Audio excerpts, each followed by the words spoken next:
folks, it's episode 15 of It's All Geek to Me, the pop culture chat show where three friends with varying degrees of nerd knowledge get together once a week to have a chat about all things geek. My name is Rich Gittins, and joining me this week is Mr. Chris Lumb. Hey up, Lummy, how are you doing? Shit. Hello. Oh, sorry, did we disturb you there? Did you not know that was... I was having a big gulp. A big old gulp. Well, I'll tell you what, you gulp away and we'll bring out our other buddy because it's Nathan Webb. It is. Webby. Oh, shit. Sorry. Oh, but you're drinking out of my mug. Nobody's prepared. That's my mug. It's, sorry, we're having a big gulp. Yeah, out of my mug. No, it's not your mug. It's Robin's That's my mug. Oh, I can't believe you've given my mug to Robin. Oh, do you know what? It's a pleasure. Do you know what? We loved those mugs, and both mine and my partner's broke. The handle came off. Yours is the only one with the handle intact. So, yeah, well, it's a good size. Right. It's a nice big size mug. You can drink out of.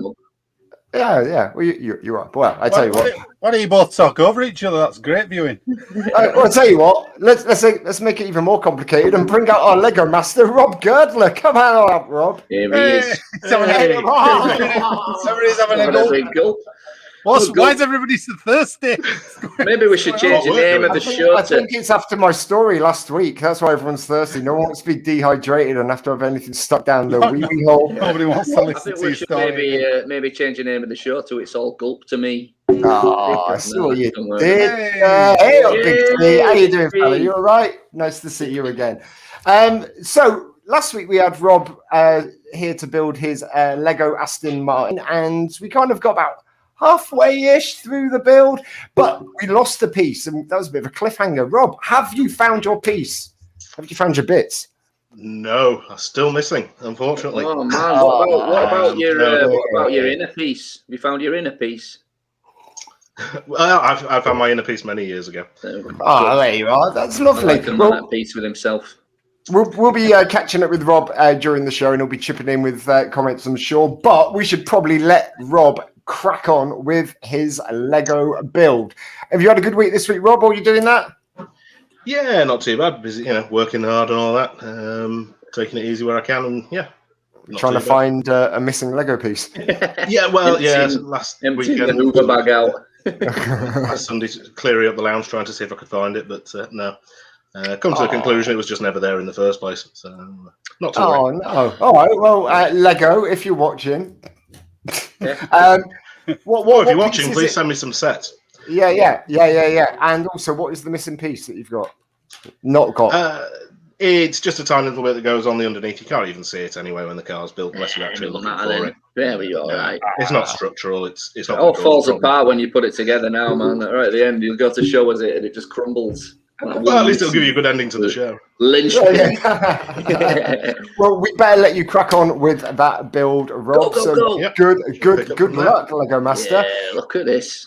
Gentlemen, he's got more pieces than he had last week. I did think that. When I said, it's sort of half built, and then he flicked to that, I was like, that is a lot of pieces to still go on there. Are they stacked, Rob, or are they actually laid out flat, all of those pieces? No, that's everything laid out flat. Okay, cool. So looks a bit more because it's just condensed in a bit more this week. I've got less of the table on view, so just a bit more condensed on there. Okay, cool. You've inspired me and made me realise that I'm actually missing out on a bit more Lego fun than you, because if I set all the pieces out first in order like that'll just make it last longer, you know what I mean? Rather than scrabbling around like an idiot looking for bits. They're all in a pile. Well, do you always been made? Does it take longer to look for them in the pile? So do you get more enjoyment from the length of time for looking for them in a pile, or because you sat there and sorted them first? What we should do is probably build the same set, and you time yourself doing it the way you're doing it, and I time myself the way, and then we'll see. We'll figure it out, I suppose. Yeah. That would be science right there. That would be science and fascinating viewing, all wrapped up in one. Yeah. Webby, when you build your Lego, do you tend to try and build a set? Lego set? Oh wow! Yeah. Look at that! I'm gonna get that one. They've managed to get the X-wing. It's almost the same size with a lot less piece count than the original. I think the original one had about 800, 900 pieces, but that one's about 400, something like that. I'm just looking for the piece counts on it at the moment. You got a question, Rob? We've got a question for Rob. What other movie TV Lego sets does Rob have? Well, we know he's got the big Falcon, the ultimate. Yeah, edition. the big mother effer. He's got I've that also, one. I've also seen the you've got the helicarrier. So the only other one is the helicarrier from Marvel. Are you a Doctor Who man, Rob?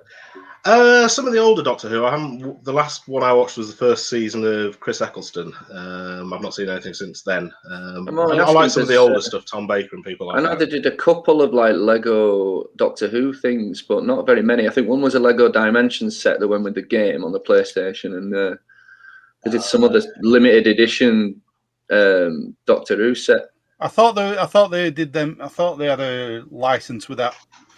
Them knockoff people who did stuff like Legos. What are they called? There's this little brand.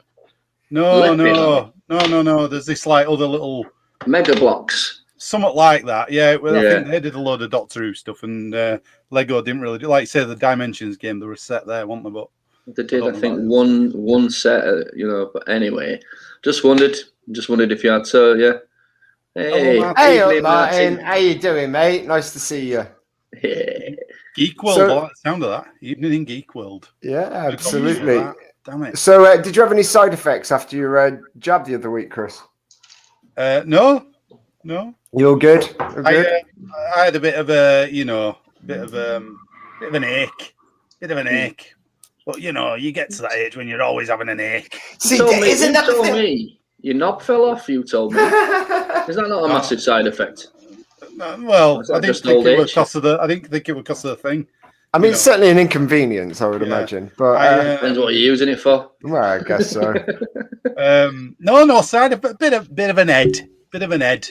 Isn't that the thing though? When you get to this age now, that you kind of. I felt better. I usually feel like shit anyway, so I felt better getting the jab. Or like, a little stress off your mind. No, just you feel bad anyway because you're getting older. But that is the thing, though. I mean, because you wake up with different ailments or aches and bumps and things like that. Yeah. And at what point do you kind of think, okay, I've kind of pulled a muscle, or this is just age, or it's something much worse? How far? How often do you Google shit to do with ailments? And symptoms? I try not to Google. I try not to Google, man. Google always makes it worse. I mean, you've always got several different types of cancerous AIDS, haven't you? And it's like really bad. It's terrifying. Why is this turning into like a doctor's chat show? That's how we like to start. That's how we like to start now. This is it. Go get used to the new format, Lummy. Oh, and look, anybody got any He-Man action figures stuck up their ass? No. But it turns out that everything's better now, so I don't have to have anything stuck up my wee hole. So there you are. We're waiting for that news. That's nice. I think it's interesting though. Anyway, you're supposed to be a mate, Lummy. Like you said, I said we're waiting for that news. That's nice. Yeah, we're waiting for that news. As we're all getting older, I just find it quite interesting that we never talk about it. But like, I'm in pain in 4 different places in my body right now, and I'm sat down, quite comfortably sat down in my chair. But yeah, it happens all the time. I've got my legs stuck under the table, but I don't like to grumble. Do you know, it's just one of them things that you end up going to yourself, what now? What next? Like, is this it? Like, what's going? What's happening? Falling to bits. I think also with the jab, it seems to be a psychological thing. When afterwards you feel like you've got immunity and feel a little bit true, Martin. Yeah, that's what I was. That's what I meant.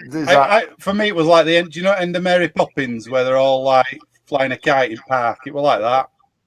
Sounds awesome. Brilliant. That sounds exhilarating. So is everyone in your house had the jab now, Lummy? Because everybody's had it. Yes, jabbed up.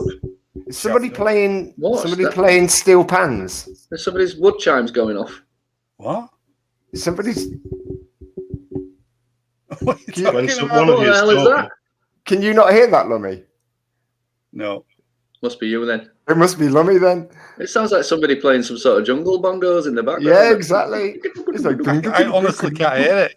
Really? No, it's stopped now. Maybe it's Jumanji. I did move this mic. Was that it? It's doing it. Yeah, that's it. Yeah.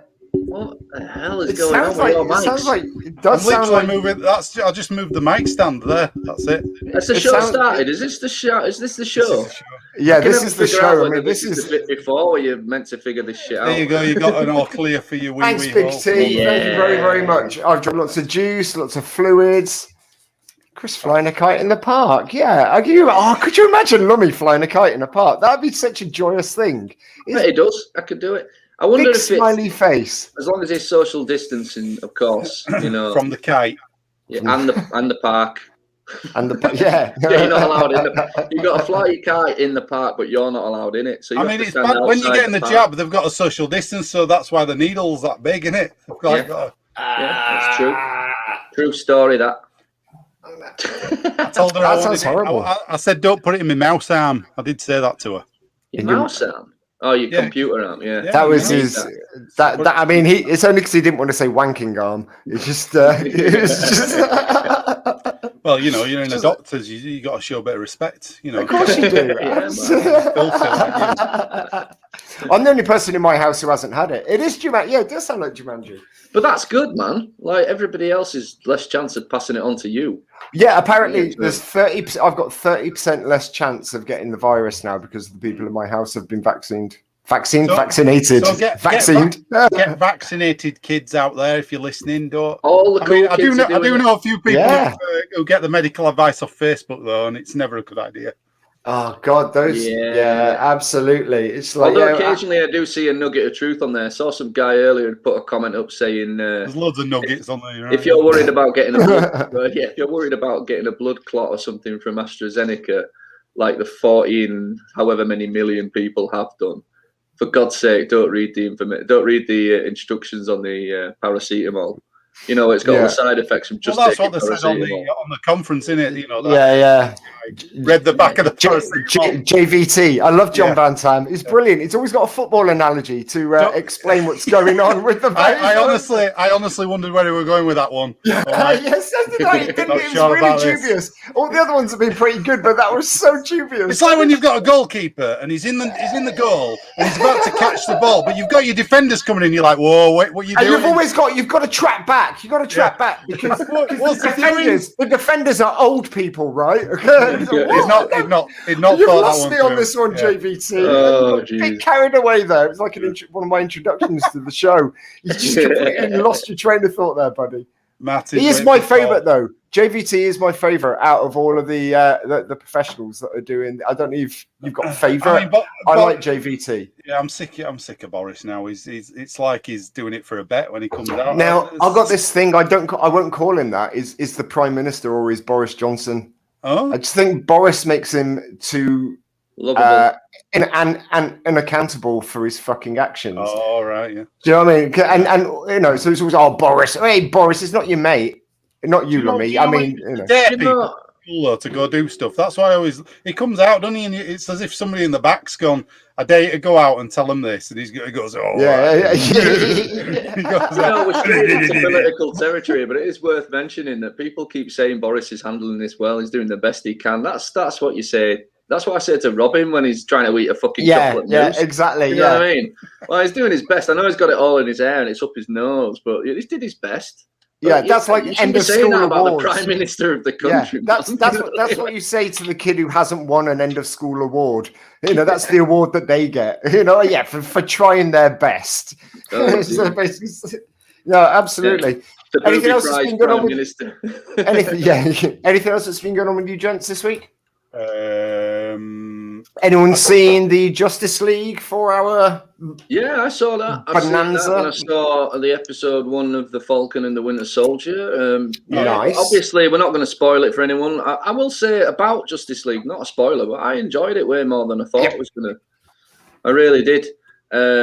Even though, for me, not a picture of Justice League for you. Don't worry about it. Don't worry about it. Just imagine, guys. Imagine like Wonder Woman standing next to Batman, standing next to Superman, and standing next to the Flash. Use your imagination. Yeah. But anyway, so my problem with the movie is nothing to do with the way the story went. The story was fine. Zack Snyder's movies have got a style, and the only reason, in my opinion, this movie's 4 hours long is because it's all in slow motion.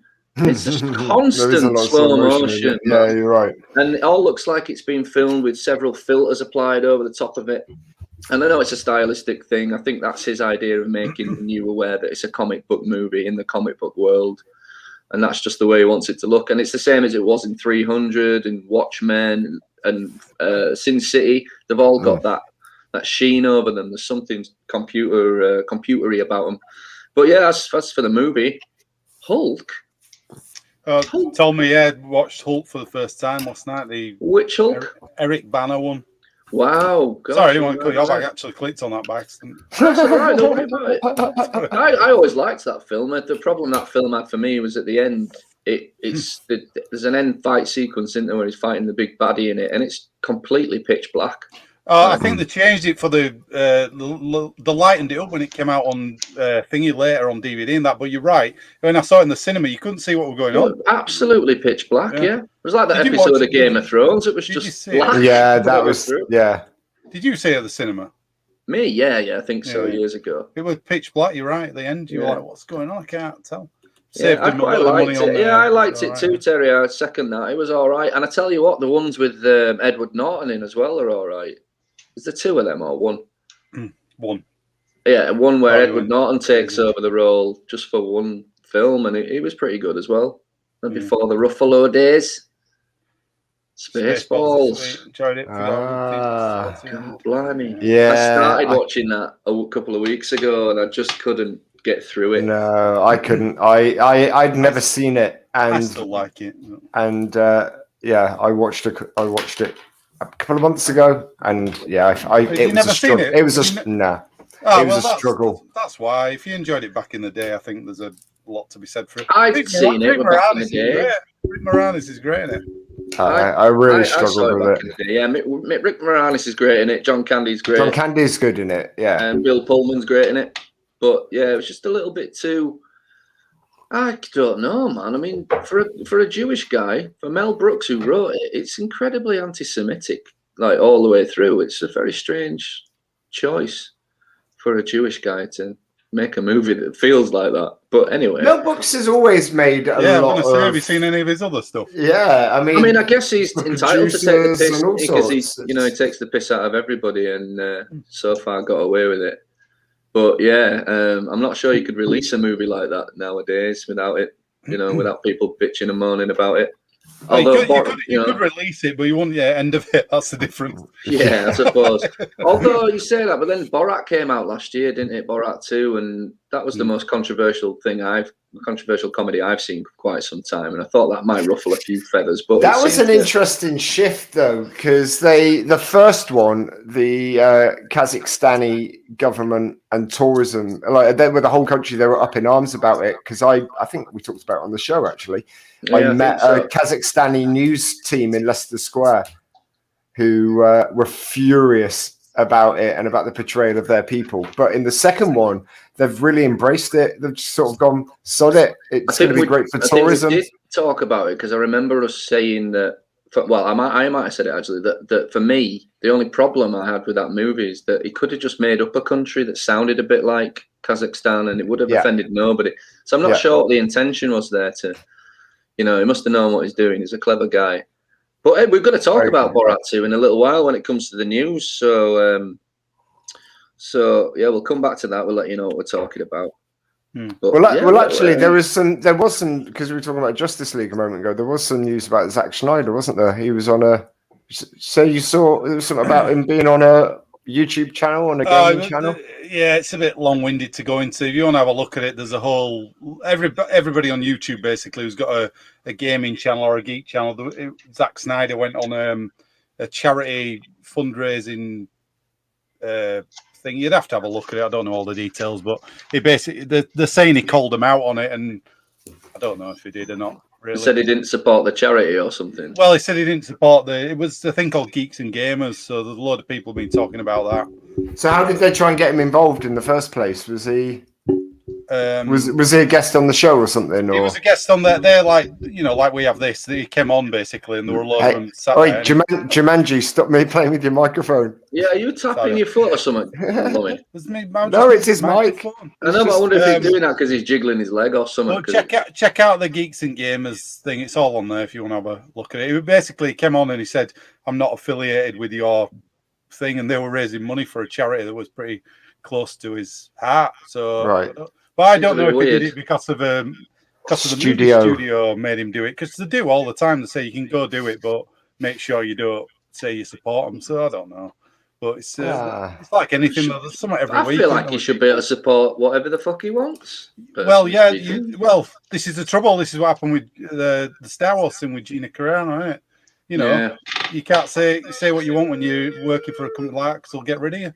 So I think that's slightly different to the Gina Carano thing, because she'd been warned not to do the thing that she then went and did, and then it becomes a work disciplinary thing as opposed to like they didn't cancel culture thing. Fired her without telling her. Yeah, no, but they'd already told her beforehand, stop tweeting stupid shit, so she carried on tweeting stupid shit. The whole thing with that, though, there were so many other people who'd done it who didn't get any repercussions. It's weird. It just doesn't. It's a whole. No, absolutely, no, of course. It's a whole discussion in it. It's not for here, really. On a separate note, we don't want to be. Sorry, no, yeah. On a separate note, if anybody out there is wanting to buy a Gina Carano Cara Dune Lego figure, I got one for sale if you want it. Wing, wing. She's been signing merchandise this week to sell on, like this place where. But apparently, Bill Burr were on a podcast. I saw that. Yeah, and he spoke really highly of him. Yeah, he's a controversial guy, so it's different for I like him. And I think he's great. You're right, Jumanji. He's one of those guys that says whatever he wants and he'll accept the consequences of it. Absolutely. He was very careful about what he said. I mean, he was he's got a really good way of being able to sort of speak his mind, but also kind of toe that kind of corporate line to a point. Do you like his stand-up? Have you watched his stand-up? I do like his stand-up, actually, yeah. I do. Some parts of it I've seen, yeah. I like it. I think it's I mean, like all comedians, it's a bit hit and miss, but generally I kind of like his style. Yeah, I'm not. I mean, for me, it's like a watered down Bill Hicks or Louis C.K. or something. Exactly. It's not quite as hard. It's not quite as good as they were for me. But yeah, I like him. I really like him as an actor. And he was on. Weirdly enough, he was on Adam Buxton's podcast. That was quite a big get for Adam Buxton. Like, quite a big name. And it was quite an interesting little chat they had. He's a really nice guy. Yeah, I wasn't expecting him to pop up on Buckles' podcast. So it was nice. Big Team Ours just said, also watch the Assassin with Bridget Fonda remake of Nikita. I remember that. I remember Nikita. I remember this version with Bridget Fonda as well. Yeah. What else did I watch this week? I watched Justice League. I watched the new episode of Falcon. Has everybody seen that? I haven't seen it yet, no. Okay. Yeah, I watched it. Yeah. Yeah. Okay. We can't say too much about it. No, I mean, Nate, I know you said to me already that you weren't that struck by it, Webby.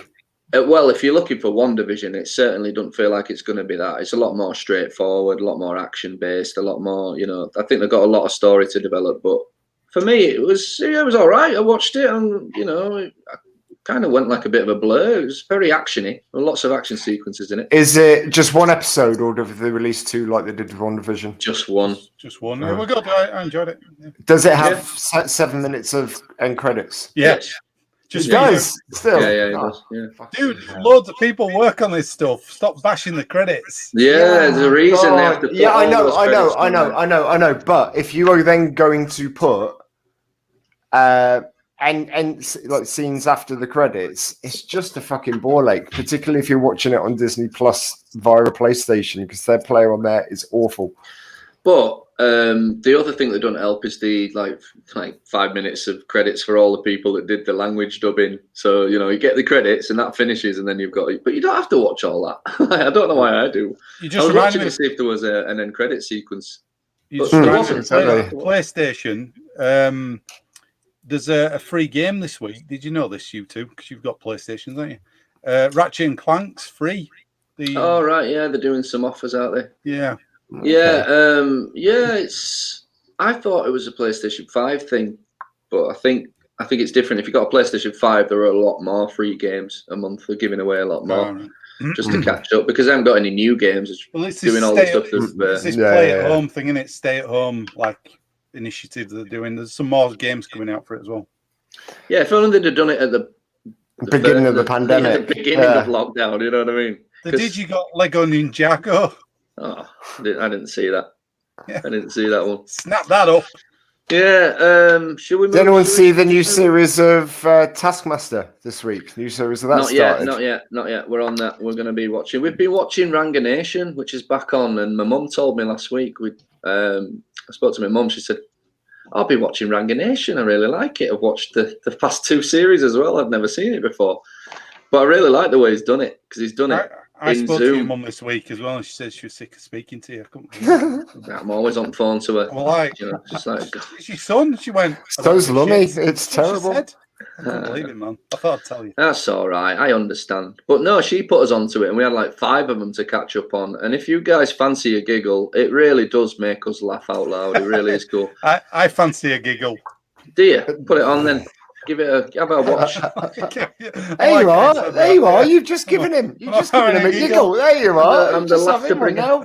The giggle chair. I like how you said it. Do you fancy a giggle? Honestly, it's one of those shows that consistently makes me actually laugh out loud, as opposed to a lot of other stuff where I just go, You lol. You have a lol. I did have a lol. Have you ever had a ruffle? Not for a long time. I've never ruffled. Do you know what? I don't think I've ever ruffled. I've never ruffled in my life. Actually, I remember the last time I ruffled. I remember me and our Daisy went out and did a gig. It wasn't a gig. It was one of these open mic nights. Got absolutely trashed on gin and tonic. And on the way back in the taxi, she was sat in the front next to the taxi driver, and I was texting her from the back. And I was off my face, just like, this is my sister, by the way, just in case anybody thinks anything else. It was off my face, and I sent her this text that just said, "Your mum," and that were it. That's all it took. All it took. She was trying to be really acting sober in front of this taxi driver, so that's all it took to set me off. I remember getting out of the taxi, just out the front gate there at the bottom of the street. We came in the other side, and I fell over. I fell into a bush, and I was just in fits of giggles for 20 minutes. She didn't even know what was going on. She was like, when you become sober because the other person, yeah. You're the one that's got to scrape somebody off the floor, so you kick in. She's sobered up, and I was just tittering like a maniac. It was really cool. That's a ruffle bee. That's a ruffle bee. You rolled into a bush laughing. Yeah, I did. It is, yeah. Ruffle bee. Well done. Yeah, that's it. That's the last time I ruffled. Nice. I don't think I've ever ruffled. Why do people? You just reminded me. Why do people always try to sober up when they're in a taxi? Do you know when you're in the front talking to the taxi driver? Why do you always? Why not just stay like drunk? Have you ever done that thing when on a night out when you're really slaughtered and your mate's like, "Do you want to get in the cab with us?" And you're like, "No, it's all right. I'll run."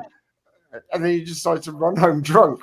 No, that's a you thing. You always did stuff like that. And that's you trying to run away from your demons. I just run home. Yeah, I'm just going to run home drunk. What the fuck? These demons aren't going to catch me. Yeah, you did used to live at the top end of town. It wasn't that far. No, it wasn't that. Oh, yeah. I suppose you did live. Yeah, you do live quite far. On the way past. Run 2.5 hours away.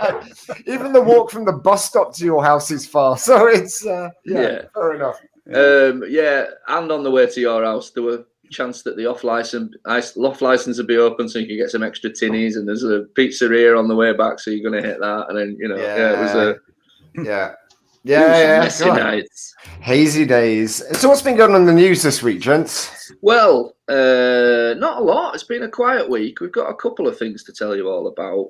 First one I'm going to bring up because we've already talked about it is the Maria Bakalova, who played Borat's daughter in Borat 2, the subsequent movie film that came out last year.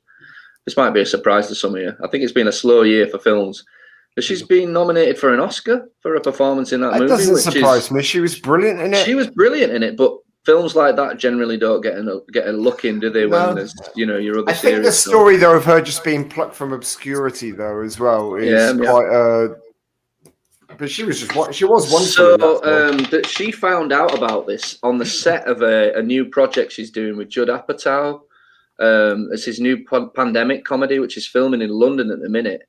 and they were filming a scene, and Judd Apatow broke the news to her in the middle of this scene, got to stop what she was doing, and said, you know, congratulations, you've been nominated for an Oscar. She's like, what? Like, shut her pants, like, what? Wow. That's amazing. That's amazing. So that's a really sweet thing. But also, it brings up the fact that Judd Apatow's working on something new about the pandemic, which I'm always interested in. A bit of Judd Apatow. I'd be interested. I really like his directing style. I saw an interview with her, and she was basically, it seemed like she was basically just trying to put it out there, trying to get a Borat 3. Yeah, your mic's echoing a bit, Rich. I don't know why. I might. Let's have a little look.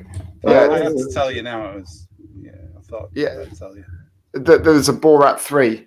Yeah, I'm sure she's looking to have a Borat 3. Is that better? Yeah, that's better. Yeah, that's way better. Yeah. Interesting. Yeah, I mean, I'm fascinated by that scene they did with Rudy Giuliani. I am fascinated by that, and I've watched an interview with both of them where they said to her, "Did you feel at any point in any danger?" And they made a really sort of concerted effort to say that no, Sacha Baron Cohen would not have let anything happen. They were on it, but I don't know if the audience know what I'm talking about. But yeah, there's a scene in Borat 2 where things get a bit rapey, shall we say? It's really, really, it's absolute mad. I've never seen anything like that. You know, it was really, really strange to see. But yeah, they made a categorically state pretty much that she was in no danger. I don't know. I mean, it felt a bit weird, the whole thing. But, do we need to add an allegedly there? I don't know if we need to add an allegedly to that. I mean, it was. I mean, it looks really real. Yeah. It looks really exactly. Real, it was. How did they get him in that situation? And if it wasn't the way that the film set it up, then why the fuck would he allow himself to be put in a situation like that and have a question mark placed over Lummy, have you seen moral compass? Yeah, I've seen it. Yeah, you know what we're on about. Yeah. It's an odd little scene, isn't it? That bit. It's. I mean, they have said as well about it, you know, editing and things as well. You know, it's. I don't know. Yeah, I believe that could be true. Because he's like getting his microphone out, isn't he, of his pants, and it looks really dodgy. And you think looks really dodgy because her face is like right next to it. They do put battery packs like right down your thing as well, though, don't they? So right down your peel. Rich, is that what you? That's what I did. Yeah, exactly. That's what they were going to do. Is put a battery pack down my pee hole. It seems like a total creep, though. Anyway, doesn't it? Oh, he's a bellstick. Yeah, just that footage of him sweating with all the black hair running down his face. Do I need to add an allegedly that I think Rudy Giuliani allegedly, I think he's allegedly a fucking prick.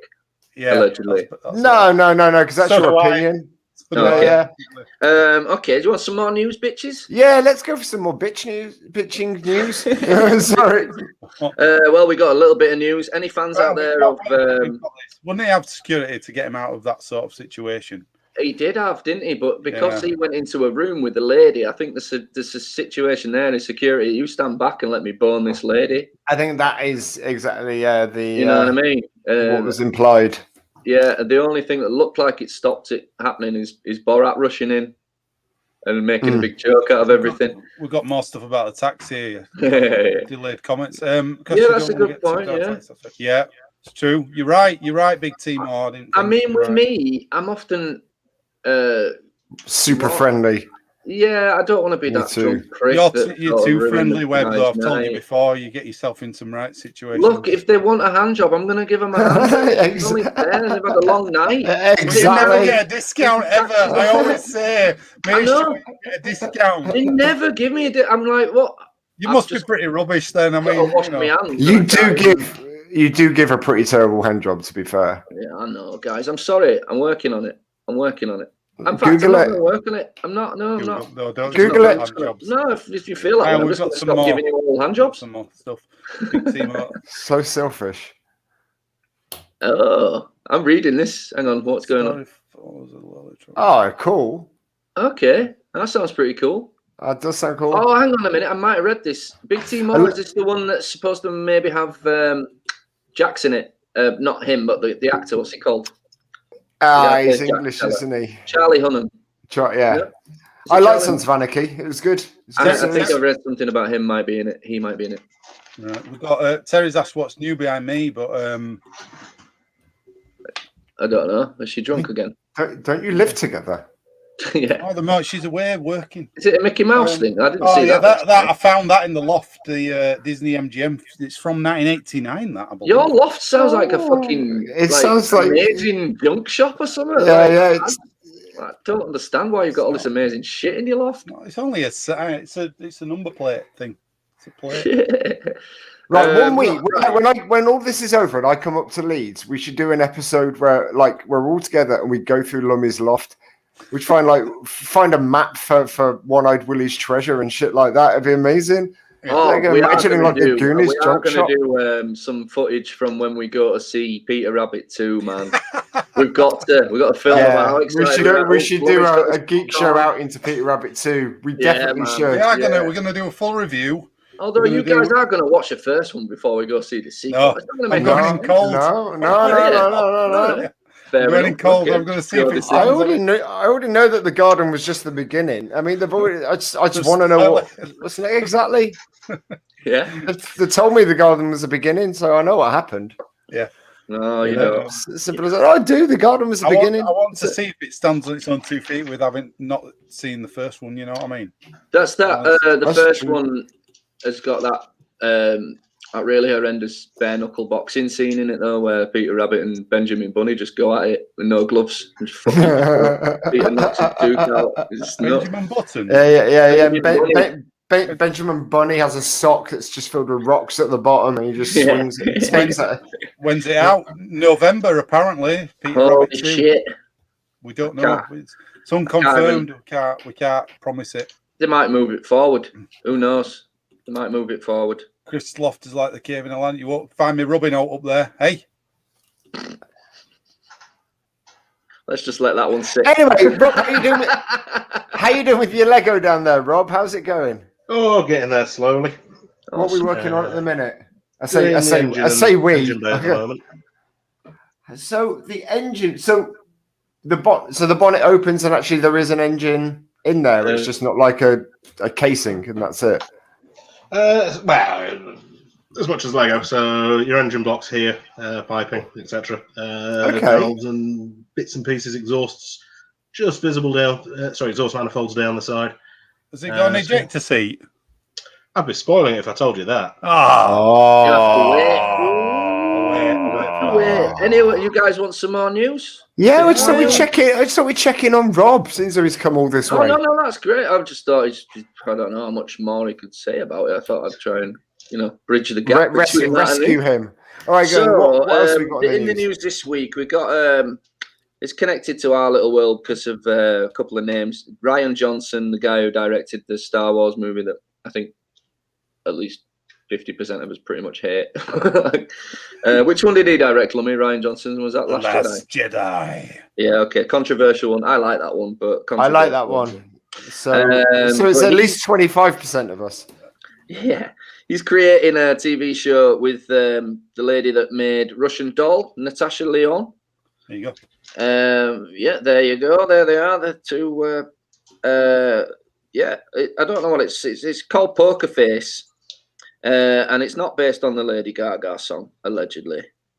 And there's not much more news, but I thought we might let you know about that because I know a lot of people liked Russian Doll. It took me a while to start that one, but when I did, it was great. Absolutely brilliantly done. Kind of like Groundhog Day with drugs and shagging in it. Can I just say we've got breaking news here, guys. Big team or Peter Rabbit 2 delayed again, July next year. July? No, I'm right. I'm sorry. I'm going to Google this. We're going to confirm that because that's big news. That's show-stopping if it's true. I've had all I can take, and I can't take no more. It's ridiculous. I feel like an imbecile questioning Big Team Moore's knowledge, but let's have a look. We're gonna storm. 4th of July weekend. Shit.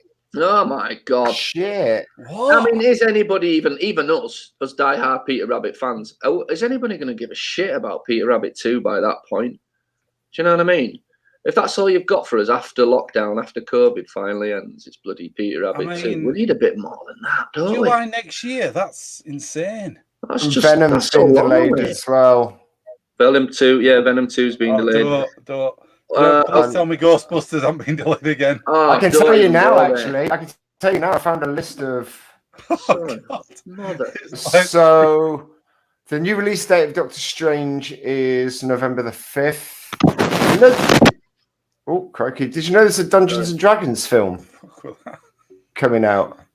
A new one. Yeah, it's coming. It was supposed to be coming out in November 21. Now it's coming out May 22. The Eternals, which has got that's got Xavi in it. Yeah, our guest star friend Xavi. That's coming out on November the 5th, 2021. It was supposed to come out in November last year. Right, but I think the problem here is clearly nobody knows whether the fucking cinemas are going to actually be open. So Ghostbusters. The new release date is November the 11th, 2021. Still happening. That's all right.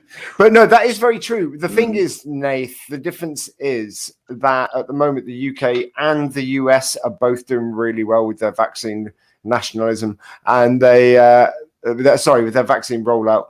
And so I think if those two places are able to have cinemas open, then I think that's a much bigger incentive for the movie studios to release those films.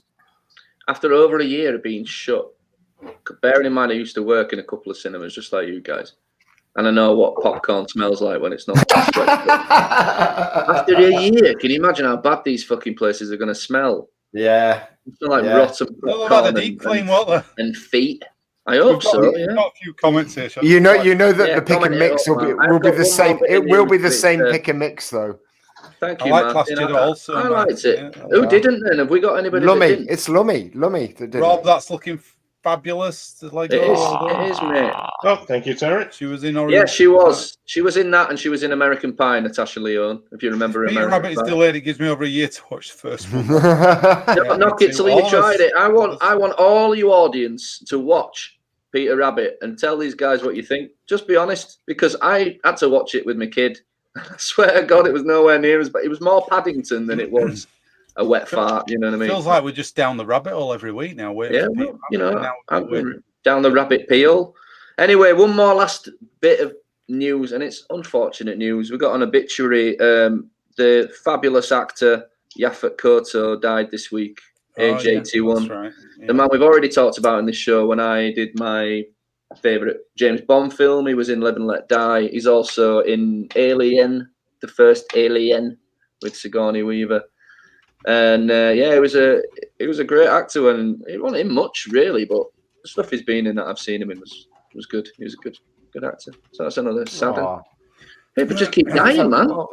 Well, they do. Yeah, I mean, it's been a rough year, hasn't it? But that is it for the news this weekend. I've got. Whoa! What are you doing? Breaking format for? There's more news. Wow! You need to let us know. What did I miss?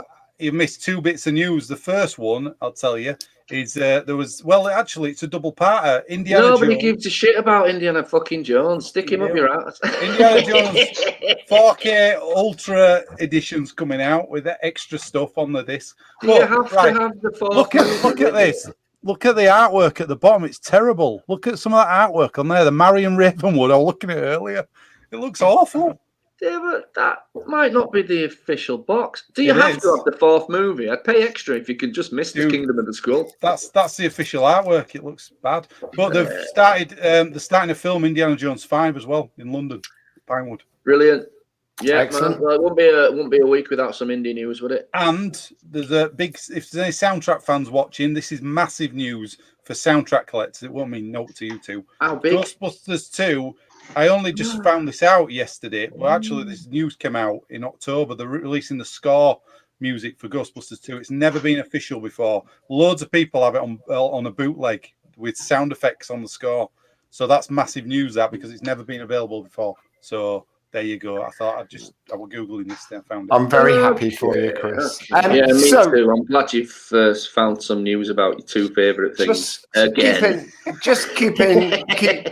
Keeping track of time, we're going to move on to our best and worst segment this week. And this week, We have all been charged with picking our best and worst. What do we decide to call this? Is they're not adult animated series or adult cartoons? Makes me think. Yeah, but that makes me think of those sexy like late porn. 70s ones. Yeah, there was adult I can't remember comedy. the titles of them. Adult comedy, animated comedies. There you go. Adult Animate. No. Cartoons for grown-ups, guys. Cartoons for grown-ups. So, I mean, it pretty much all started with The Simpsons, really. There were a few others in between, like Ren and Stimpy. Ren and Stimpy, yeah, exactly. I don't know if anybody remembers Duckman. Yeah, no, absolutely. And then like Beavis and Butthead and King of the Hill and stuff like that. Holy shit, I've just realised I've picked mine and there's a bunch I've just remembered that I completely forgot about.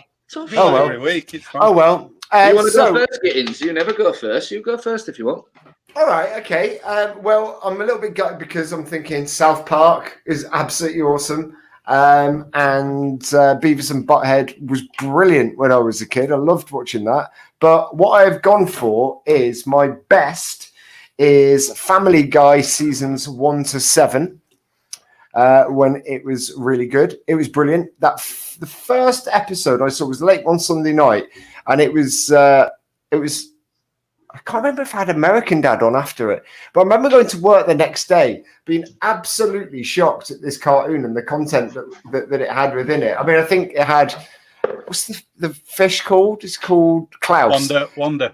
When like saying that he wanted her to come and sit on my bowl, baby, and things like, just all this. I was like, crikey, this is a little bit after the watershed. And I was chatting to a lady that I was working with, and she'd also seen it, and we were both just amazed at this cartoon, how funny it was, and it just got better and better. Are you on about American Dad? Or no, Family Guy. The fish. Oh no, I know it was. Yeah. So it must have been a double bill then. It must have been a double bill. Yeah, but it was just amazing. These two cartoons that were on it. But Family Guy, I just thought was better than American Dad. It was more consistent and it had a richer sort of field of characters. It's kind of coined a load of catchphrases and a load of iconic moments with Peter falling over and banging his knee and bird is the word and giggity and chicken fights and all of that sort of stuff. Stewie was just such a brilliant evil genius character. It was just brilliant. What lost it for me was where they gave the little bit characters, they gave them actual names and roles. So the old pervy guy became Herbert in the street, didn't he? Yeah. And there's the quite effete Southern gentleman guy. What's he called? Bruce, I think he's called. With the that's right. Yeah. And but they got bigger roles, and it just became really seemed like it was fishing for jokes. You know what I mean? Rather than just absolutely. It ran its course, I think. Yeah. But it was brilliant. And my worst is Family Guy seasons 7 and onwards. Just because they just should have known when to finish, and the same could be said for The Simpsons as well. There was a time when The Simpsons was absolutely brilliant, and then it just got a bit shit. Stewie became like really camp and effeminate. His character changed. Which I had no problems with, but I just really enjoyed the evil genius Stewie that we. When you go back to those original episodes, I think it's the first episode, isn't it, where she's trying to feed the kid. And he's trying to give him broccoli or something like that, and he just fucking blasts her with some sort of freeze gun or something. Yeah. I think the reason they said in one interview the reason they stopped doing all that, they were running out of stuff for him to try and kill her with. He's tried a lot. But then I think that's the reason that they started giving all the other characters names and trying to find stories for them as well. It's because it ran its course. The cartoon was about that family. Few incidental characters within their lives, and as soon as they ran out of material for those guys, they should have just wrapped it up, I think. But Seth MacFarlane, man, I mean, what a creator! Absolutely cracking jokes in the first few series. The Orville. I'm sorry. Oh, that space thing he did. Yeah. I didn't bother. No, I didn't see it. No, it's great, man. It's great. Is it good? Yeah, really good. Better than Star Trek. Do you know what it is? I don't like that guy in the flesh. I don't like Seth MacFarlane. I hate me saying that. You don't like Seth MacFarlane? I enjoyed Orville. I don't like him as an actor. I don't mind him when I can't see his face. He's great at voices, but I don't know. No, he's really. No, I know what you're saying, but he's really good in the Orville as well. It's really well done. I might give that a go. I forgot all about. Honestly, get a few episodes in, like anything, you'll start enjoying it. It's got some real. Well, the episodes are pretty solid as well. You know, and there's a third series coming. So, what about you, Lummy? What was your best and worst? Well, you've already touched on my best one. I'm going for The Simpsons, early Simpsons, for the reasons you've said already. I don't even watch The Simpsons anymore. I think it's just that its day. They started making it. Do you know? I think a lot of these things are better with the older animation style as well. They look too clean. It's weird. Yeah. You know, they changed the format. My favorite episodes of The Simpsons. The first one they did, the Christmas one. One of my all-time favorite Christmas. Is that where they get the dog or the cat? Yeah. Santa's little helper. Santa's little helper. That's from the dog track, but it's so good. And then you've got the monorail episode and stuff like that. I love that episode. That song's fantastic as well. The Planet of the Apes musical with Troy McClure. You know, I hate every ape I see, from chimpanzee to chimpanzee. It's worth knowing. The cameos in Simpsons were just amazing. Amazing. I mean, you know, they had Michael Jackson and everything, didn't they? But then they Red Hot Chili Peppers.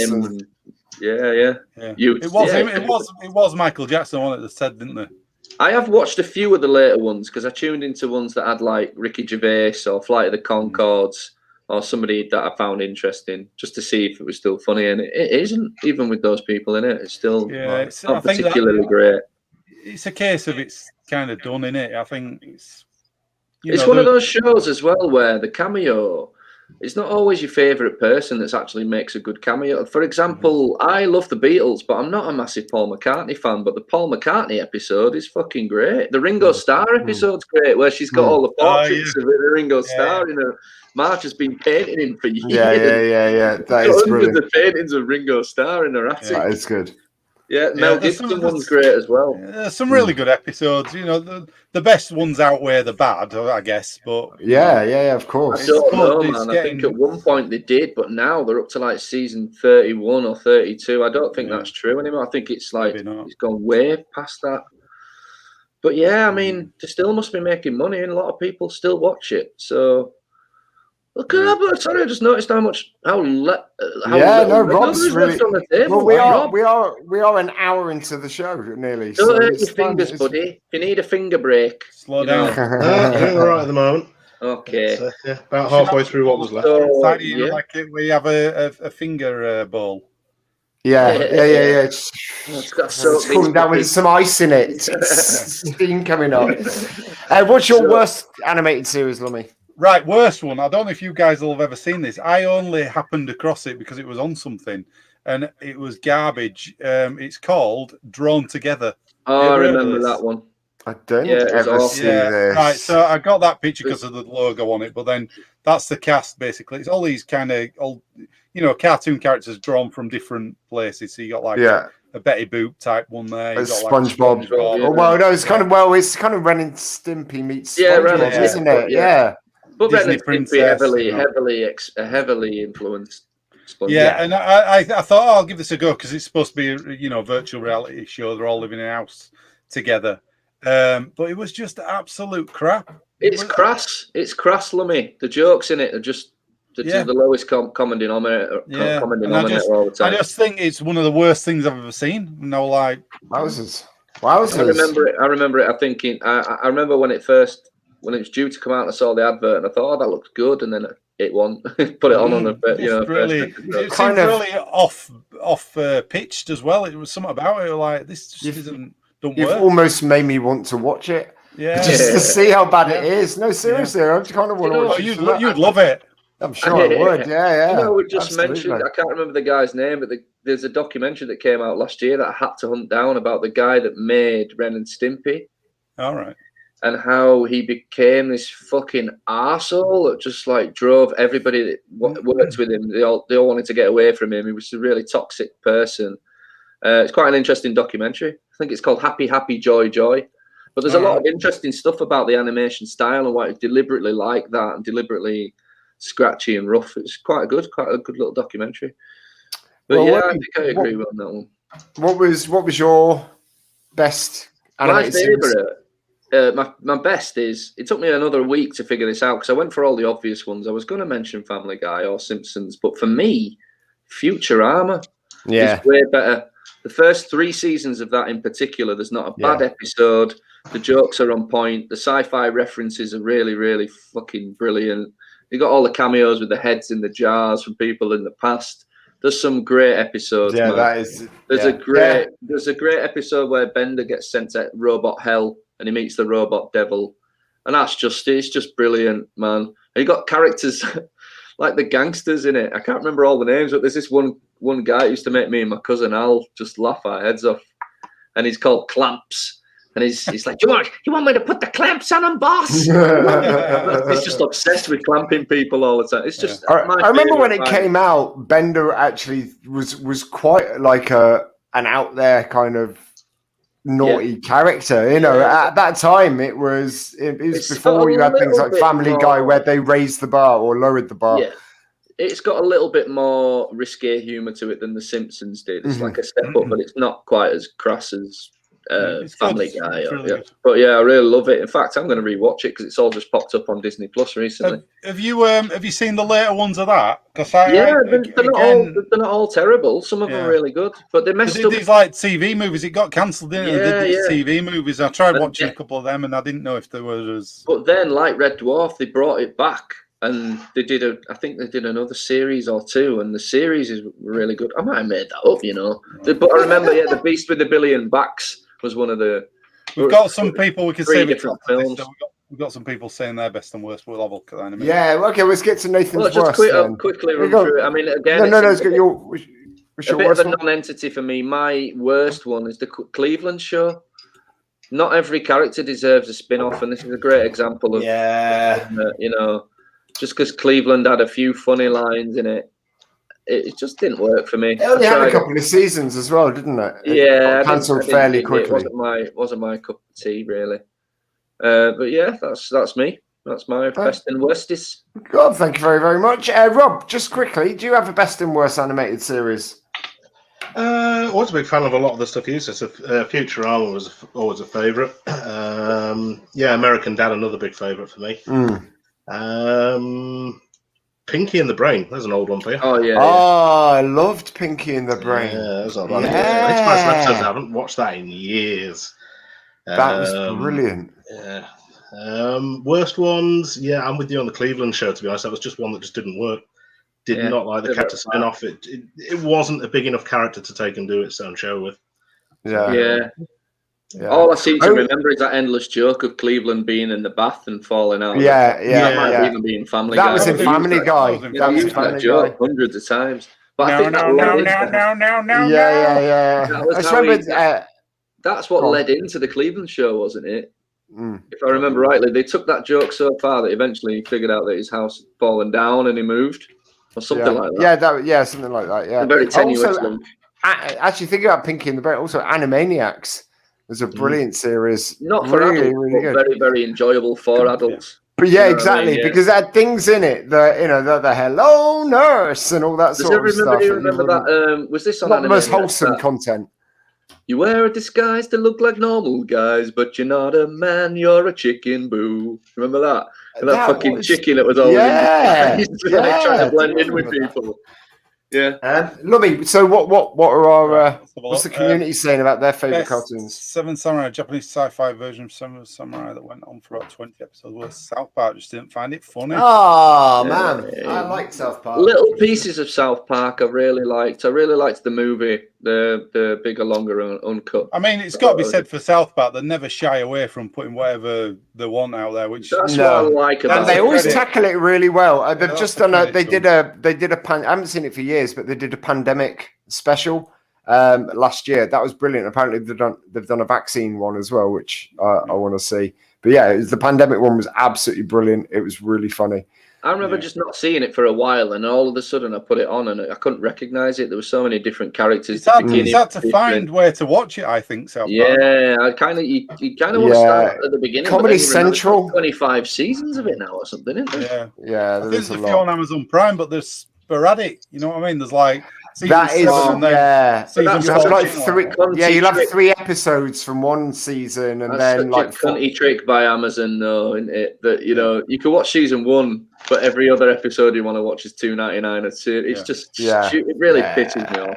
I'm like, this thing's 25 years old. Come on. Yeah, absolutely. Yeah, We've got exactly. some more. Archer. Archer was great. Yeah, Archer was really good. If you guys haven't tried that, especially if you like your James Bond, Lummy, have you tried that, Archer? Yeah, I watched it. Yeah, it was good. There's a lot of people attached to Arrested Development in that as well, so a lot of the voices you recognise. Mate of mine called his son Archer, actually, because of the cartoon series. This is about Orville. I didn't like 7 how much for episode 2 is. That's a bit wood nervous who gets into it. Also, Ray has a moral. Okay. Right, okay. I'll give it a go on your recommendation, dudes. It is good. Bob's Burgers. I forgot about Bob's Burgers. Fuck. Terry, cameo, Terry. I was surprised nobody said BoJack Horseman as well. I mean, I wasn't my cup of tea. I've only seen the first couple of episodes. I've seen Everyone it. seems to love it. Yeah, I like this. Okay, but again, if you're talking about the best ever, you've got to be strict. Honestly, I'm tempted to change because Bob's Burgers for me was amazing.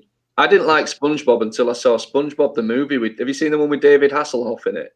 He's got a cameo in it. It's fucking genius. It's one of the funniest 90 minutes ever. I'm not kidding. Go watch the original SpongeBob the movie. It's amazing. All right, we'll watch the Orville, Terry. Why you married the Orville? Jesus Christ. She's a massive fan of it, clearly. Get out of Seth MacFarlane's bumhole for 2 seconds. Loved Freakazoid. What's Freakazoid? I haven't seen Freakazoid.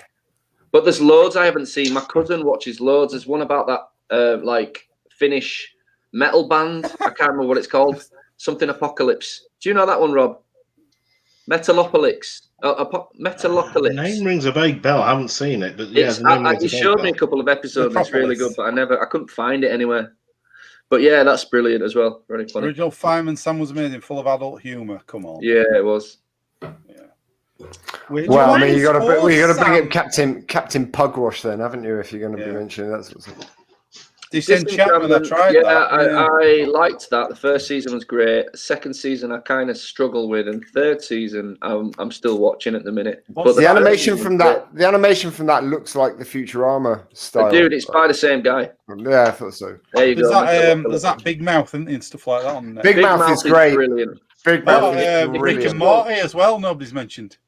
Well, I think Rick and Morty is very good, but its dick is sucked quite often. It doesn't need any accolades from us, man. It's good. It's really good. It's really witty. It's really intelligent.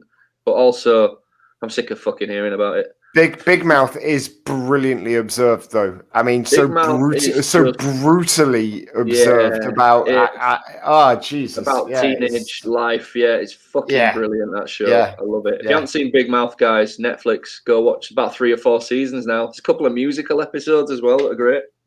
It's really, really good. And that is one of those shows where it does expand on characters that start out as bit characters.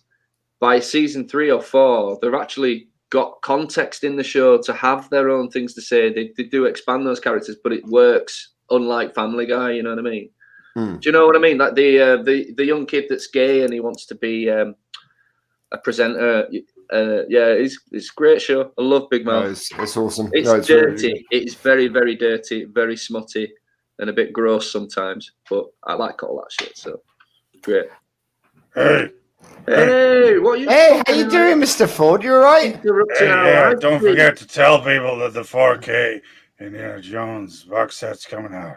Well, actually, we already. Oh, it's gone. It's just fucking gate crashed our show and just plugged his shit and then fucked off again. Pissed again. He sounds a bit pissed.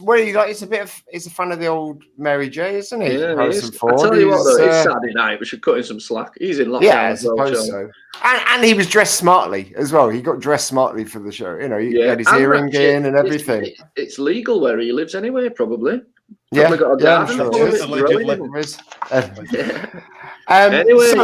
We a few weeks ago we were going to do a retrospective review on ET, but it was at a time when it's been the last stage of this latest lockdown. I think has been really rough for everyone, and I was feeling particularly sensitive that week, and I asked Webby and Lummy if we could give it a miss. But I'm feeling much better now. So we're going to have a chat about E.T. And we're going to have a chat about what it means to us. What to watch want much help either. Whether when you said, "Oh, I can't watch E.T., it's a bit sad," and I were like, "Watch Terms of Endearment, maybe Green Mile." Yeah, exactly. A bit cheerier, Yeah, Titanic. Yeah, exactly. Look, we're bros. We totally supported you on that. We didn't have a problem with it. I think at the time we understood. Man, it was rough. I felt a little bit like, personally speaking, I know this movie quite well and I've loved it for a long time. My whole MO with this was to try and make you understand what I love about it and like how you're watching it wrong or whatever. You haven't seen it as a kid, because it's not everybody's cup of tea. It's a bit old hat now. It's everybody's cup of E.T. But yeah, I love this movie. I love the score. I love the way it's filmed. I love a movie that's got a cast of kids when the kids can actually act. Yeah. Do you know what I mean? Drew Barrymore was 3 or 4 when she made this movie. Yeah. She's fucking amazing in it. So I don't know if you guys, I watched some stuff before we came on about it, and she got the part because during the audition, she told them that she wasn't an actress, but she was a drummer in a punk rock band called the Purple People Eaters. Yeah. And they were like, "This girl's got a great imagination." So they gave her the role. And the kid who played Elliot, have you seen his audition? I've seen his audition too. It's phenomenal. And basically, it's phenomenal. Go from being that strength of actor to nothing. He's another one of them people who just fell out of favour completely. Well, the motivation he summoned in the audition piece was it was a scene where they were taking E.T. away from him, and he said that he remembered about his dog dying. And you watch the audition, this kid is in floods of tears, and he finishes the piece, and they go, "Congratulations, kid. You got the part." And his parents are like, "Yeah," and he's sort of like, and the kid is still struggling to get out of the fucking emotion that he's just kind of gone through, and he's like, "Stop reading your fucking book." Is he reading E.T. shit? I was just looking in the E.T. book, so he doesn't want to be out-facted like he was with the Goonies. I was looking to see if there were anything about the auditions in it. This is a great book, though. If you like E.T., get your hands on this. If you like E.T. as much as Lummy. Concept to Classic, it's called. It's very good. Also, I thought that infamous iconic shot of them, on the bike going past the moon. I thought that's just full of. I've never seen a moon like that. That's full of special effects, but actually, that is the actual moon. They decided they didn't want that to be a shot that was full of special effects. So what they did, they found bike. They found a flying bike. Yeah, they flew to the moon. They flew really near to the moon and threw a bike. No, they just found a place where the moon was quite low at a certain time of the year, where there were treetops and things like that. And they took that as a shot. And then they took that as a shot. They took that as a shot, and then they CGI'd the shadow of the kid in the bike and E.T. over the top of that. But that actual shot of the moon and the trees and stuff like that is just a one shot. And it looks phenomenal. It's a great film, though. I watched it again last night, just for this, and I started watching. I put it on like you do in background. I ended up just transfixed watching it again, and we're going to put it on and do some other stuff while it was playing. But yeah, you just end up watching it. Do you watch the current version of it, Lummy? Or are you watching like the original? Oh, the original. I'm not watching. Because I got the Blu-ray and I put it on, and they've interjected some special edition stuff back in. There was supposed to be a scene where E.T. gets in the bath, and E.T. And Elliot's like, "What are you doing? Get out of the bath, you dickhead!" I mean, we all needed that back in it, I mean, to be fair, it didn't look bad. I thought it was funny. There's like the CGI E.T. Do you remember when they re-released it at cinema? Didn't they? And got rid of the guns and stuff out of the hands, and then Spielberg actually said, "You know what? I made a mistake. Put it all back." Yeah, so that's the first time that somebody's ever done that. I didn't realise that originally his original idea for it was it was supposed to be a horror film.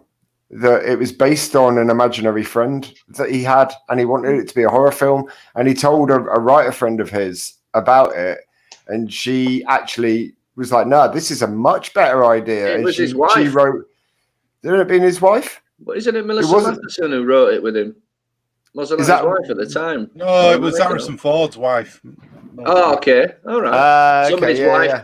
You know. Yeah. So and it was originally called E.T. and Me, the original draft of the script that she put together for it. We got a song called that. Me and Lummy wrote a song called E.T. and Me, didn't we, buddy? Yeah, we did. Oh, there you are. That's we could have premiered it if we did. We could have, yeah. Oh, you should have done that. Also, I forgot to say, you'd like this, Lummy. The kid who played Elliot, he turned up for his audition dressed as Indiana Jones. Awesome. Man, he's a good actor. He really is. Let's have a quick look. Martin, I remember going to movie club at school and watching ET, yeah? It was our first VHS. I remember seeing this, and I remember the ship going away at the end. I don't know why, and I feel like I were in the cinema watching it. It's one of my earliest memories. So I watched that film every Sunday religiously on our first ever VHS player with our copy of ET, and I watched it every week. And one week it clicked. And my mum were in. I remember distinctly my mum were in the kitchen washing up or doing some stuff in the kitchen, and she came into the room because I'm crying my eyes out watching ET, and she's like, "What's wrong?" I'm like, "He's gone. He's left him." And she's like, "You've watched this film like 25 times." And what the fuck? So God knows what I thought. And she slapped you, ain't you, idiot? Yeah, so that is the 80s. Yeah, she took the VCR out of the machine and just beat you with it. Yeah, beat you with it. She beat him actually with it. So that is exactly why I don't like ET. That's not exactly why you don't like ET. I don't like it because it's too sad. When we were talking about this a few weeks ago, I don't know if you remember this or if you're going to deny it. My memory of it is yeah. You didn't like ET because ET dies. And I was like, have you seen the end of the film? And you were like, no, I didn't want to. He dies. I'm like, he doesn't fucking die. That's the point of the movie. But he still goes away. He does go away. Goes away. And that's I think he's same thing. He got probed by an alien. That's why you didn't watch it. Just FYI, your information. Don't watch Mary Poppins, mate. If you don't like people going away. That's different. That's different when she goes away. That's she's got cold about it. She's like, and those kids, you don't get emotionally involved with those kids like you do with Elliot and E.T. And also, I love animals and stuff like that. And it just so the reason I won't watch Bambi. I saw Bambi once. I was like, never watch that shit again, just because it's just sad. Anything that's just designed to make you cry, I'm just not a big fan of. Good God. And I've got nothing. I've got nothing against crying. It's take a leaf out of the kids. Since you're an actor and Henry Thomas got the part in E.T. by channeling all these things that die in movies and stuff, you should channel it. Be like, I'm just going to think of Bambi, get a little tear going, and then get the part, nail it. Use it. You nailed Use it in your actor's tool belt. It becomes quite meta when the reason I don't want to watch it is because it reminds me of all the animals that I've lost in my life. But if I'm trying to cry in an audition, I'll think of the cartoon that I won't watch because it reminds me of the thing that actually made me cry. It's become quite meta. Yeah, it's become quite meta.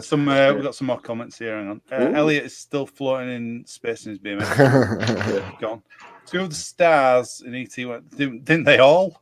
I think everybody. Yeah, Erica Eleniak. Yeah, that's the girl that Elliot kisses in the frog escape scene. And then she was in Under Siege. You remember when she was in Under Siege? And I saw a film on Pornhub with ET in it. So yeah, they've all gone on to do some fairly filthy shit. Well, I mean, as films go, mid-80s, the effects they've got are practical effects and they make them work. It looks really good.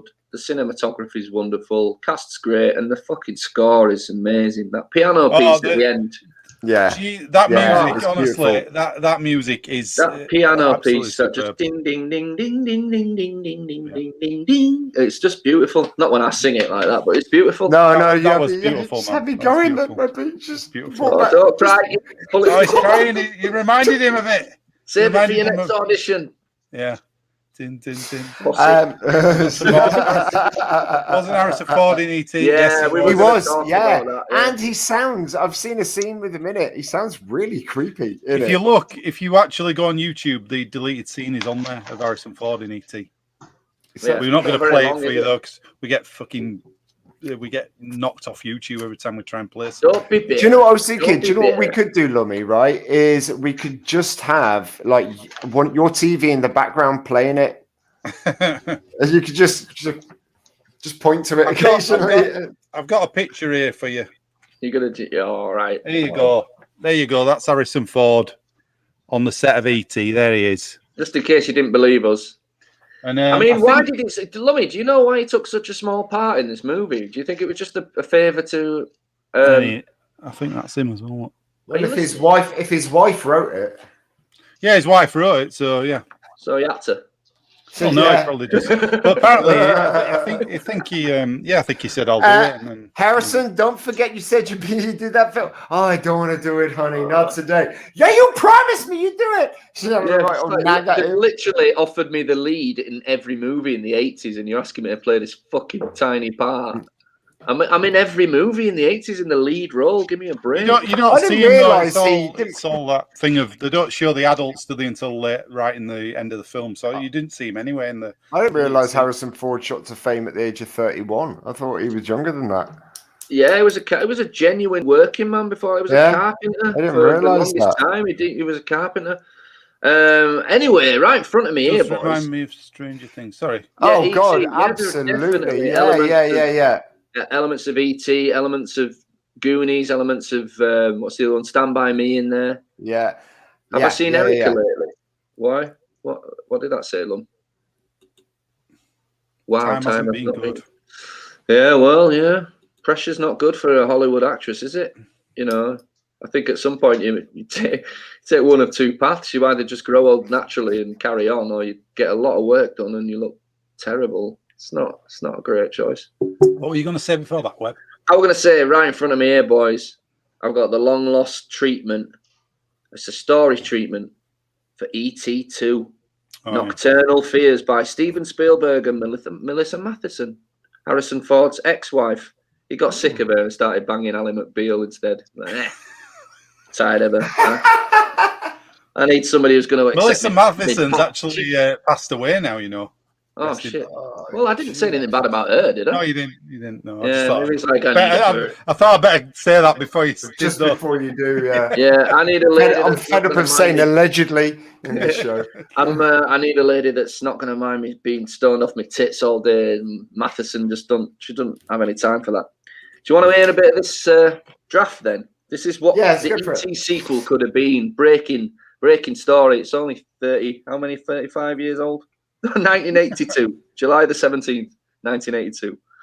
Nearly 40 years old, man. 40 years old, shit. Okay, and so it's called E.T. 2. This sounds a bit sexy. Nocturnal Fears. Could have gone for Nocturnal Emissions, but they didn't. I don't know why. I mean, was it fears? Was it the fears bit of it that made it sound sexy to you? The nocturnal thing, I think. Oh, okay. I was going to say not. I was going to say which doesn't sound sexy to me. It sounds a bit. All right, there's a line. Some of my fears do turn me on a bit, but I'm not going to tell you which one. Anyway, so I've never read a treatment before. It's a little odd because there's not a lot of detail in it, and it feels like it's been written by a 6-year-old. But anyway, this is how it starts. In the night sky, there is an emotion churning about. Ooh. The stars twinkle blankly, expressionless, as if to say that something is wrong. There is a slight breeze disturbing the treetops, or is it? Ooh. Through gnarled branches, we gaze upon a familiar sight. In what seemed like only the blink of an eye, something has penetrated the night sky and nearly avoided our attention. A small noise followed by streaks of stray light further acknowledge its presence. A door is being opened on the giant ornamental mothership now resting in the forest clearing. This is all real, by the way, but there are bits you're not going to believe, audience, that it is real. You're going to think I've written it, but I haven't. I'm lazy. Anyway, a door opens and extends outwards to make a ramp. Light pours from within and a figure emerges as a silhouette. I bet we're getting excited here, right? But I'll not hold your horses. The creature moves in a familiar fashion. A waddle. familiar. Donald Duck. Donald Duck came out. Anyway, what was that? I was supposed to be Donald Duck, but I went for something else. So then it breaks off. School has now come to an end for Elliot, Michael, Gertie, and their many friends. For most youngsters, summer is something to look forward to. This is not the case for this handful of children this summer. Summer is unfortunately a continuation and a concentration of feelings and thoughts the previous months only hinted to. For these few kids, summer promises only one thing: loneliness. That's spelt wrong, by the way, loneliness. But I just thought I'd say that. Anyway, this is the first of many summers without their little alien friend, nicknamed E.T. Hard as it is, the children cope. Fair enough. Fair enough then. They cope. Right. Back to the spaceship. Oh no, wait a minute. I missed a paragraph. Elliot, Michael, and Gertie are closer to one another since E.T. came into their lives. They have a special sort of a relationship now, but as always, time tends to blur memories, and Elliot's mother, Mary, is still waiting for that process to begin. So far, however, E.T. is still as popular today as he ever was. Back to the spaceship. The spaceship, nestled in the forest clearing, surrounded by massive redwoods, seems to be showing signs of life. Movement can be detected within the ship. The aliens on board are evil. What? Twist or what? Oh my God. They have landed on Earth in response to distress signals designating its present coordinates. This is crazy, right? The aliens are searching for a stranded extraterrestrial named Zrek. Z-R-E-K, who is sending a call for help. That's E.T.'s name, according to this shit. Here's a name, Zrek. Did you know that, Lummy? Yeah, no. That's his name. Just learn E.T.'s name. That's weird. So it's like Grogu all over again, isn't it? Yeah. Zrek. The evil creatures, they sound like right bastards. They are carnivorous. Their leader, Corell, commands his crew to disperse into the forest to acquire food. As the squat aliens leave the gangplank. Why do the baddies always have names like Corell and Krang? And I would have thought it's always would have been a better name for a baddie than a good. Yeah, exactly. Got a Z and a K, and that's usually an indication you got some sort of bad guy. Anyway, as the squat aliens leave the gangplank of the ship, each one emits a hypnotic hum, which has a paralyzing effect on the surrounding wildlife. These creatures are an albino mutation of the same civilization E.T. belongs to. The two separate groups have been at war for decades. Corell approaches the top of the gangplank and raises his frail arms outwards as his yellow heart light, not red, his yellow heart light summons his crew back to the mothership. For a moment, the aliens are paralyzed themselves. The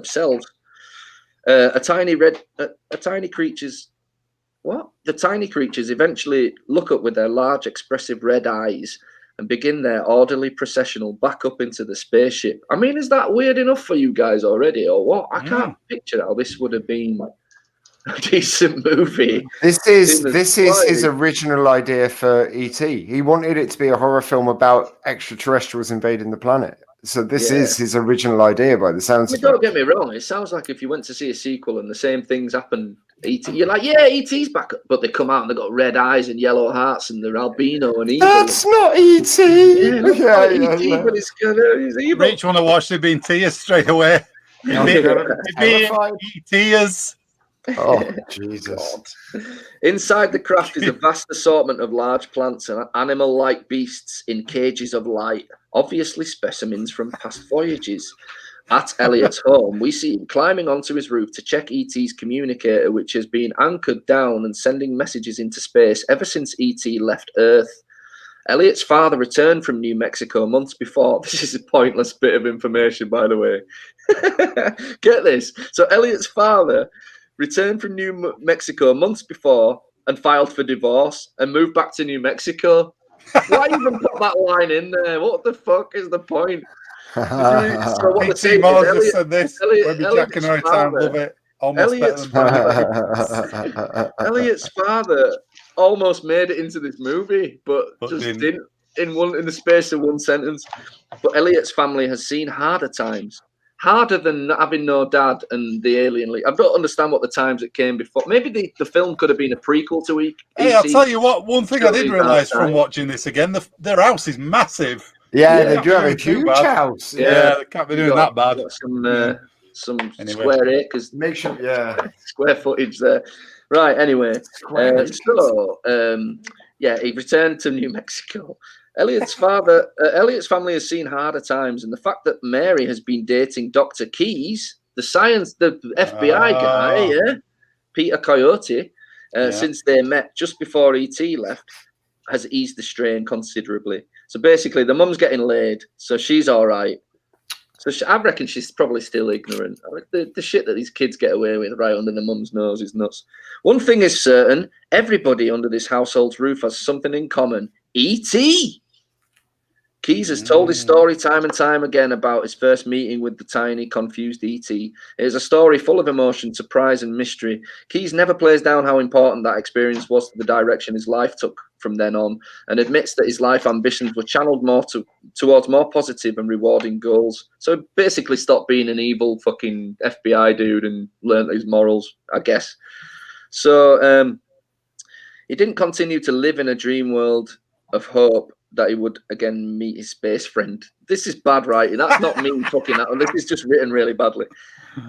Like he fears Elliot's and his friends are now. That doesn't make any sense. Ignore that sentence. Keyes insists he chose to pursue medicine and science because of E.T. Recently, Elliot has been sensing something he cannot explain. His umbrella communicator is reacting strangely now. He thinks it could be receiving a message from space. Holy shit. This is page 5. We're nearly there, I think. In his room, Elliot is searching for something. On his wall, it's a Polaroid snapshot of himself with Michael and E.T. on Halloween night. Above his bed, we see E.T.'s clay planet suspended by wire from the ceiling. Elliot emerges from the closet with a pot. You know what I mean? Pothead. Unbelievable. His face becomes sad. This is really good writing. The geranium in the pot is still dead. He puts the pot on his dresser and he sits on his bed thinking. Later, Elliot jumps up happy and races through his house. He finds Michael and Gertie and makes them promise their most excellent promise. That they will, oh my God, that they will tell nobody what they're about to do. Having finished that, Elliot calls his D&D buddies, Steve and Tyler and Greg, and tells them to ride their bicycles to the forest clearing because E.T. could be coming back. This is crazy. This is another side note. Side note, there have been numerous reports of unexplained cattle mutilations in the surrounding countryside. That's just dropped in there, right? Anyway, in the clearing, we sense danger. We see shadows and undefined forms lurking in the nearby forest. Things are about to get fucking weird, right? Night is falling. Is that what it says in the treatment? Things are about to get fucking weird. Because that's my favourite bit so far. It should say that. Night is falling. In the distance, we hear a commotion. That's spelt wrong as well. This woman. Sure, it's all spelled American spellings for stuff like CAMOTION is American spelling for commotion, then maybe. Anyway, we hear a commotion. Elliot and his friends are converging on the clearing, unaware of any trouble. They arrive and dismount their bicycles. In awe, everyone gazes up on the dark contours of the massive space machine. Sorry. Suddenly, the figure of Corell appears in an illuminated porthole. Telepathically, Corell speaks to the children, asking the whereabouts of the fugitive alien, Zrek. Jesus Christ. The children reply honestly that he's gone home, but Corell becomes angry, believes they are lying. When the children regain their senses, this is so weird. They are surrounded by the evil alien creatures who are hiding in the forest. The creatures are carrying some kind of dagger. Elliot advances in a friendly gesture, but barely escapes being bitten or even killed by the aliens' razor-sharp teeth. Apparently, they've got razor-sharp teeth. I would have mentioned that a bit earlier. Several of the aliens bare their fangs from time to time to show they mean business. Corell orders that the children be brought aboard. Reluctantly, Elliot and his friends follow. So basically, that's taken a nasty turn. They've just been fucking abducted by evil aliens. In the hours that follow, Elliot and his companions are questioned extensively, but the aliens will not accept the truth. While one child is interrogated, another is being examined. Gertie is crying and calling for Mary and E.T. for help. The others endure as their what does that say? What? I can't read that word because the print on it's so faded. Something experiences have taught them. Elliot's home. No, it's wargaming. Looks like war. Wargaming. Yeah, maybe wargaming. Yeah, but it's got a double M. Anyway, at Elliot's home, jumps back to there. Mary is arriving for an extended date with Dr. Keyes. They enter the empty house and proceed to investigate why nobody is home. It's past 11 o'clock. Oh. Yeah, it's now time for Elliot to be questioned. The aliens show no mercy when he replies with the truth. The questioning process intensifies when they learn from his memory that he has dealt directly with Shrek. The pain is tremendous for Elliot, and he breaks down and begins screaming for E.T.'s help. Elliot blacks out. This, honestly, is just nuts. Elliot blacks out, but the echoes of his last cry can be heard from a distance. At this point, we follow upward the echoing cry for E.T. into the cosmos, where the painful cry seems to die. Jeez. Right, we're nearly at the end. In the meantime, Keyes and Mary decide not to call the police yet. Sorry, just to stop you there a second. Just stop you there. Rob, he's finished his Lego model. I just thought, I know, I hate to stop you halfway through the thing, but I thought as we brought Rob on this way to do this, we have a little should. break. We're nearly at the end, so that's good. That's awesome, Rob. That was cool. So what are the mechanical functions on it? I saw something pop up then when you triggered something. Yeah, let's have a butcher's. So we've got a few bits. For people who are familiar with the film, there is the bulletproof shield from the back. If I can get it to go. There we go. Pop up at the back. Okay, cool. Yeah. It's a little stiff. Probably got something a little bit tight down there. As I say, you can obviously bring the bonnet up so you can look in and see the engine detailing. Yeah. That's cool. Which is rather nicely done. Nice. Sweet. Are you going to order this one, Lummy? It's nice, isn't it? It's good. It's a good. It does look. It's really nice to put How much together. does this one retail for, There's a bit Rob? more space as well. Wow. And of course, the most famous function, and the one Chris was asking about earlier, if we pull out a little bit here, Oh, yeah. Yeah, man. and it does actually eject the car. That's pretty cool. The car seat, rather. Has it got any guns? Does it have guns that pop out or anything? I thought I'd seen There should be, if you have a look on the, if we bring the front up. Yes. So the front headlights, if I move the gear stick. Yeah. That's clever, isn't it? How it all. That's really clever. Wow. How much does this one retail for, Rob? I'd have to double check. I think it was around about £100 at the time, but Yeah, I'll some double check that. Well done, Pretty Rob. cool, guys. Yes. That's an amazing. About amazing 110 model. at the moment. It's a lovely model. Yeah, it's good. And how many pieces was it again? I've completely forgotten. One less than the instructions tell me.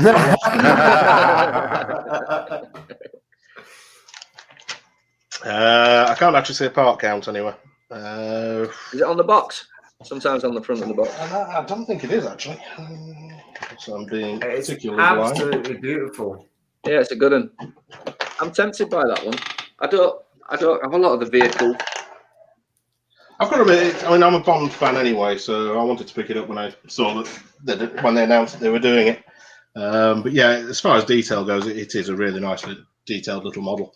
Yeah. Cool, the other thing you can do in the back of the trunk, there's a couple of extra pieces you can pull out. And with that, you can actually modify for the wheel spikes as well. Yeah.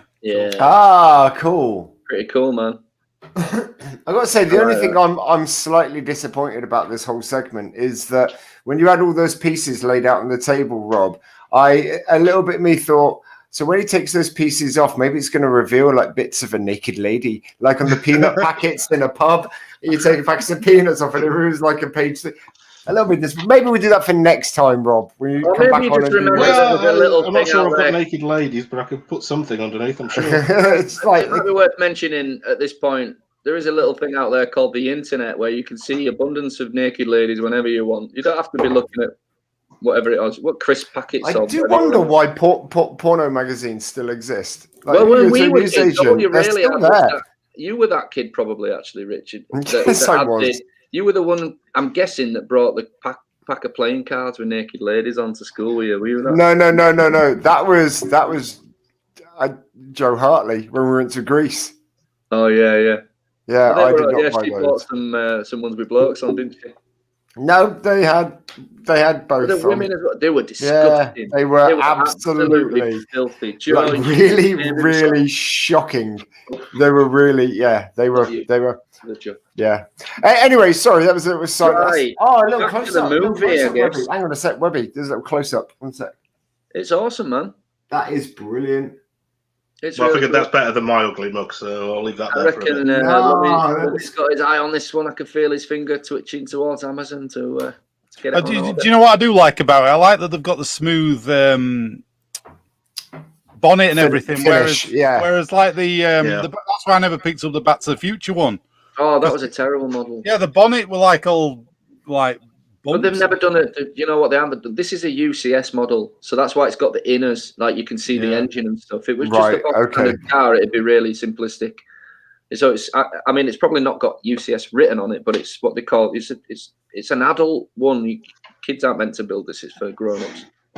So it was the Creator series. Was this one? Yeah.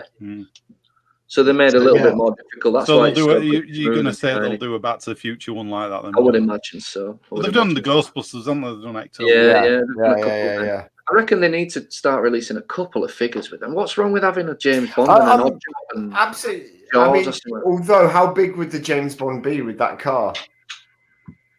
Oh no! It would be way over the minifigure size. So. But they don't do that. They just release a normal size, like with the Batman 1989 Batmobile. You get the Joker and the Batman, but it's just the normal size ones. But they're tiny and a massive car. Yeah. Weird. Yeah, that's weird. That is awesome, Rob. That is absolutely brilliant. Yeah, that would be a standard minifigure, obviously not Bond. Yeah. Size. Yeah, it is a little bit small. That's pretty cool, man. I like that. Rob, feel free. Thank you for doing that. Feel free to bring yourself up, man, while Nathan finishes off this treatment. Just not that long. I mean, that got pretty weird pretty quickly, didn't it? Right? We went from that did get pretty weird. So fucking alien rape and abduction. You left off. You left off from Elliot crying up in the sky. Yeah. Yeah. Okay. No. So yeah, this is again another weird thing that the mum decides to do. So in the meantime, after you see that cry fade off into space, Keys and Mary decide not to call the police. I mean, I don't know why she doesn't give a shit about her kids, but she doesn't. Anyway, they hear a strange noise coming from somewhere. They realise the sound is coming from the roof. Mary leads the way to Elliot's room, where there is a trapdoor leading to the attic. From there, Keys climbs out a window and up to the rooftop. He witnesses a bizarre sight. The communicator is vibrating crazily and rotating to a new position. The keyboard readout is repeating the same entry. E.T. help Elliot soon. I picked up the cry, man, and he's getting back in touch. But it's a bit busy at the minute, so I'll just do what I'm going to do, what I'm doing. Then I'll come and help you. Sorry, no, don't get pushy. I'll help you soon. On the line. Yeah. How weird that you've just quoted a line from E.T. that you have no idea is in that. Don't get pushy. That's what she says to him, isn't it? Oh, yeah. Don't get so pushy. Don't be pushy. Anyway, so Keys calls Mary up to the roof. When she arrives to read the message, they embrace and go back through to the attic into Elliot's room for a quick shag. I bet they do. I made that bit up. Mary turns around to see Keys' cock. No, sorry. Mary turns around and sees stick to the stick. Come on. This is where it gets real good. Mary turns around and sees the geranium as bloom into life. She lets out a feeble yelp and begins to cry. Keys and Mary are now aware of what's been happening. They go to their car and head for the forest. Elliot, meanwhile, is mentally and physically drained now. After all the alien bumming, he's just not feeling real good. Because he's no longer of any use to the aliens, they carry his limp body to a light cage where Michael and Gertie are already resting.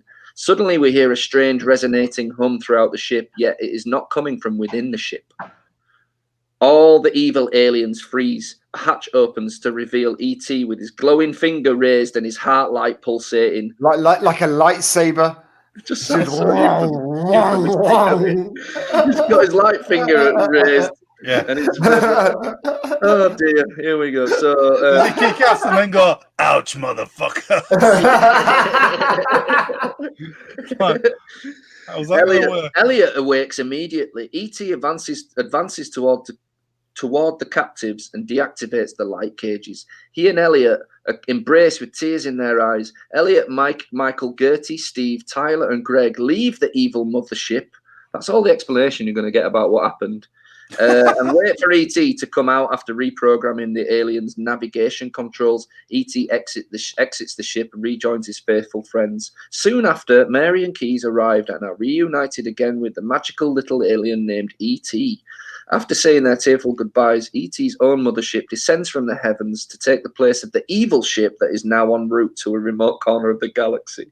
What? Ooh, yep, that's it. There is hope in everyone's eyes as they all again behold the picturesque departure of their favourite alien. Dreams can't come true. Stephen, do you want a bit of this? I mean, come on, man.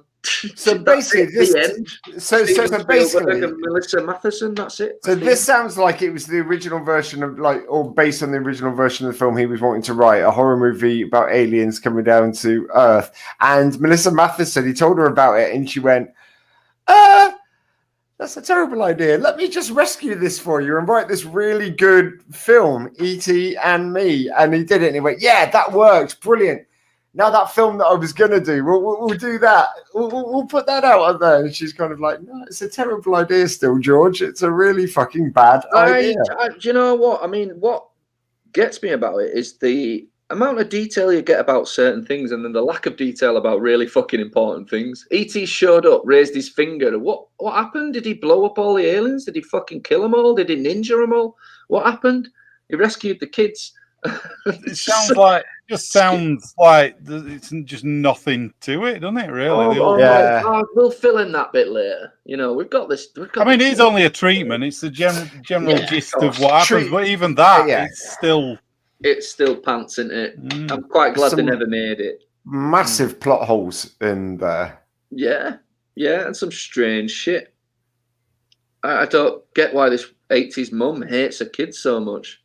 Can't be asked calling the fucking police when they're late. It says like she arrives home at 11, like that's perfectly reasonable, and doesn't call the police because all her kids are missing, despite having an encounter with a fucking alien in the FBI a few months ago. I reckon that's some bad parenting.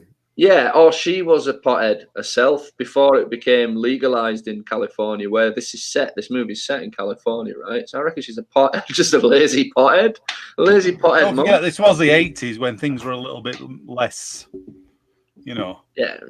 locked down. You know what I mean? You could leave your kids for 11 hours on the road. And used to be, my mum used to leave us all the time. Maybe that's a topic for future shows, is bad 80s/90s parents from movies. Because you've got You don't even notice a fucking kid's missing till halfway Twice. Twice. Well, to be fair, the second time wasn't their fault. Okay. Come on. All right. I mean, I can't remember. Why is it not their fault? He went on because he followed the wrong way. Yeah. Oh yeah. But still, I'm pretty sure my parents would have been. Did Rich get on the plane with us? But your just parents, double check. Your parents only had a couple of kids. They've got like 84 kids. Yeah, that's true. I think so. Losing one or two, it's bound to happen. I always think as well how films could be different if they have mobile phones now. So like Home Alone, they'd just ring him on his mobile, wouldn't they? Go, all right. Find him on the iPhone. I'm fine. A couple of burgers tried to get him, but I'm fine. I ain't even been out of the house since you left. I'm just playing Fortnite and eating Cheetos. That's it. That's all I've been doing. Yeah. Were you a fan of E.T., Rob? I quite enjoyed it as a kid. Last time I saw it was the 25th anniversary when they did it a few years back. Well, say a few years back. That's about 20 years ago now. 15 years back, Yeah, 15 years. It's one of those films. You remember it growing up as a kid. It certainly had some interesting scenes, like you said, the death scenes in there. I remember the whole resuscitation scene just being traumatic as a kid there towards the end of it. But it's one of those films that's always going to hold a place in my heart. It's a good film. It's one of I wouldn't mind actually watching it again. I should probably get back. I think it is, Rob. I mean, one of them that holds up after all this time. It really does hold up. Yeah. Jaws is the same. So yeah, some Spielberg magic. I think Jaws is the same. I know it's a fucking rubber shark. I know it is. It's quite obviously a rubber shark, but it works. It works. It's the characters in it as well. You know, the good characters are well thought out. You know, they're realistic. That's you know, like we were talking about with Ghostbusters literally last week or whenever it was. Every week. Every week. But the characters are believable. You know, it's got the best use of film music ever as well in my book, where they've crossed a bit of Star Wars in because it's the same composer, where he walks past Yoda and they play Yoda's theme from Star Wars. Oh yeah. I can't think of another film that does that. I was upset. I think that didn't hinder it in my affections when I was a kid. The kids spend so much time showing E.T.'s fucking Star Wars. Oh yeah, I love that. I watched that again last night and I realised he had a rare figure. He had the blue snaggletooth. Oh, did he? Yeah. Yeah. They brought out Snaggletooth originally, and it was a taller figure because they didn't have the proper stills to go off at Kenner. So they made a tall version, and if you had that, it's a really rare figure because then they released the actual proper short one. Well, since he never acted again, I fucking hope he held onto it. Hey, that kid had some good stuff. He had the Star Destroyer as well in the back. He had the Kenner Star Destroyer. We were saying the other week about the ETs being in episode 1 of Star Wars 2. Where was it? No, is it Attack of the Clones? The first one, I thought. It was in. I think it's the first one. Yeah, it might be the first. The reason he did it is because he had no idea that the fancy dress Yoda character was going to be the Halloween outfit Yoda character was going to be in it. So when he watched the special screening of it and he saw it, it was like he was just over the moon. George Lucas, he was like, "That's absolutely amazing," and that's why he ended up film. Then he sued him. But that's why he ended up putting the ETs. So because they're huge fans of each other's films and stuff like that, they're always put little tidbits in it.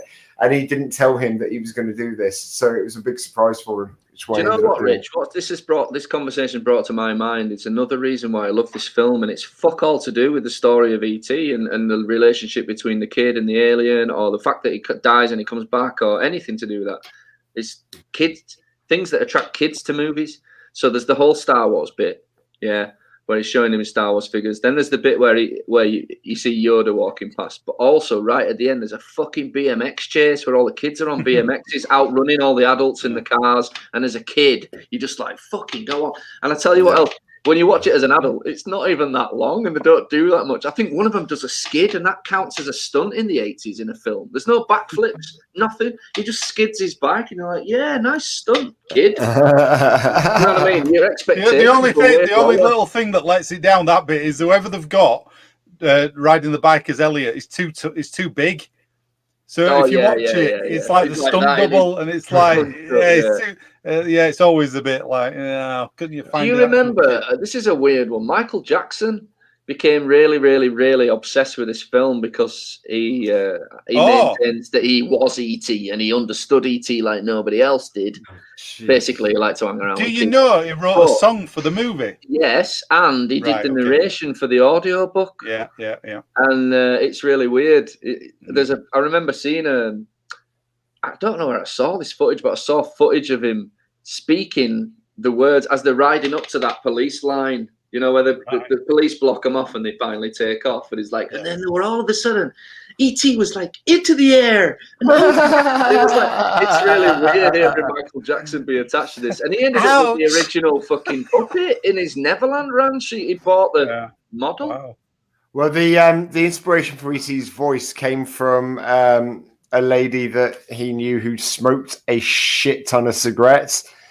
So they got her to do his voice. It was loads of other. They used animal noises. I think his wife sleeping, like snoring while she had a cold, like little snorts and things like that. All these different sort of sound effects to create the sort of the tapestry of E.T.'s voice. But the lady who actually did the voice originally got paid $360 for it, and that was it.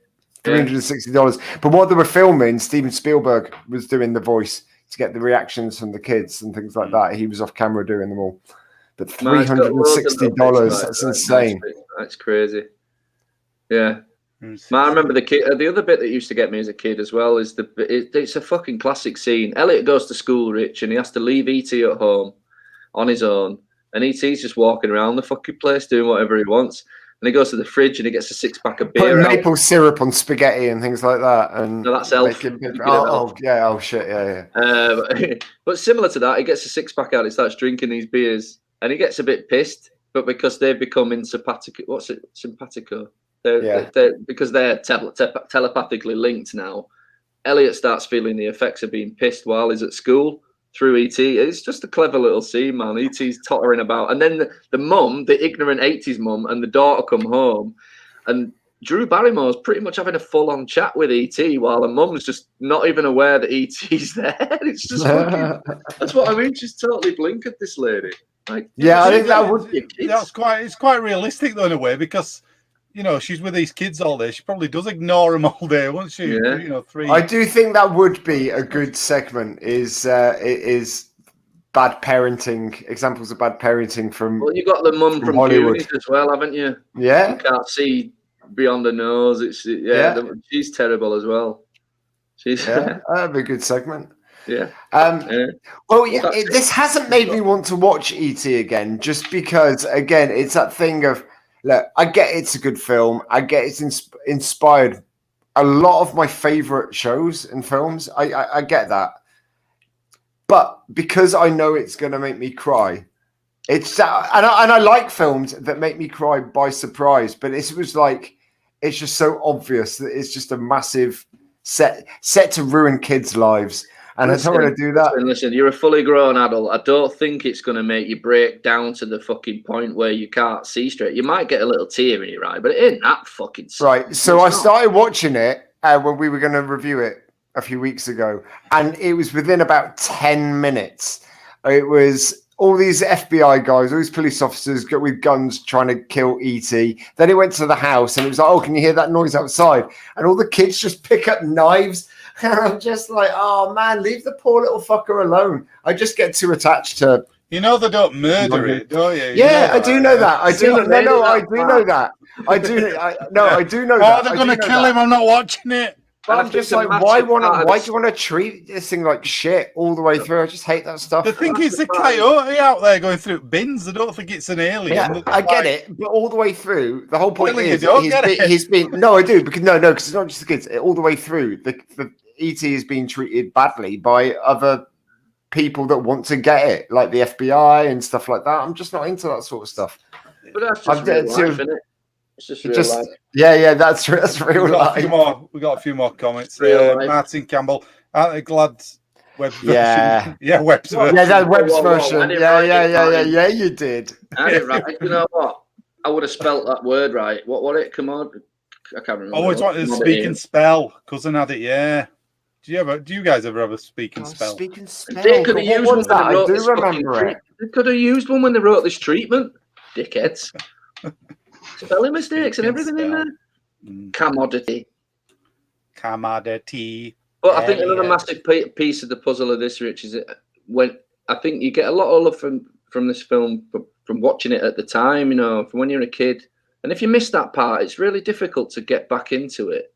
Do you know what I mean? I can't imagine, even Back to the Future or something like that, if I hadn't seen it when I was a kid and I tried to watch it now, you're never going to know whether it's going to have the same impact on you, are you? Because it is a good point. Turn the music off.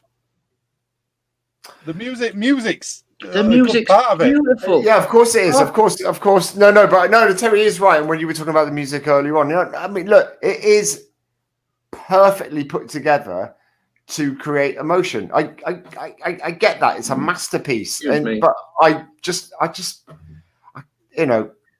listen, there are enough things that make you cry these days. Can you watch Jaws, or do you feel sorry for shark at end? No, that's different because it's not orchestrated to make it's just having its dinner. Having its dinner, man. It's not making you want to feel sorry for the shark. It's making you want to hate the shark. No, I feel sorry for it. Every time I watch it, I get a little tear every time it explodes on the water. Do you know why? I always knew you were a bell end. Yeah, go on. I feel sorry for me having to listen to this bullshit now. Come on, don't cry. Dude, you've just read through. Hang on. You just put us through 30 minutes of that treatment. I want to know what makes Lummy cry, because there's all this focus on you. You make me cry. Not non-geek content on a geek show. You can't watch Lumb because it's just too fucking much. It's not non-geek content on a geek show. That's what makes Lummy cry. Yeah, last week, Jesus Christ, I was in tears when you were telling us that story, doctors. Thinking, where's it going? I nearly cried. Up the PP hole, Chris. That's where it was going. Just like right up there. I just thought a Batman costume. The Doctor walks in. He's got a Batman outfit on or something. And nothing. Doesn't matter. It was Hurley from Lost.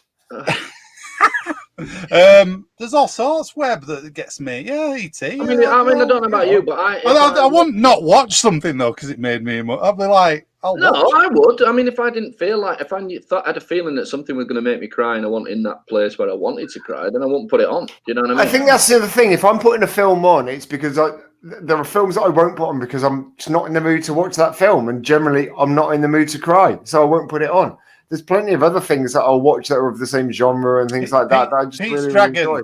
Pete's Dragon, the original Disney one. You know, it's an emotional roller coaster. I haven't seen that. Oh, don't watch that. You'll be crying your eyes out. Yeah, you shit your pants and then cry.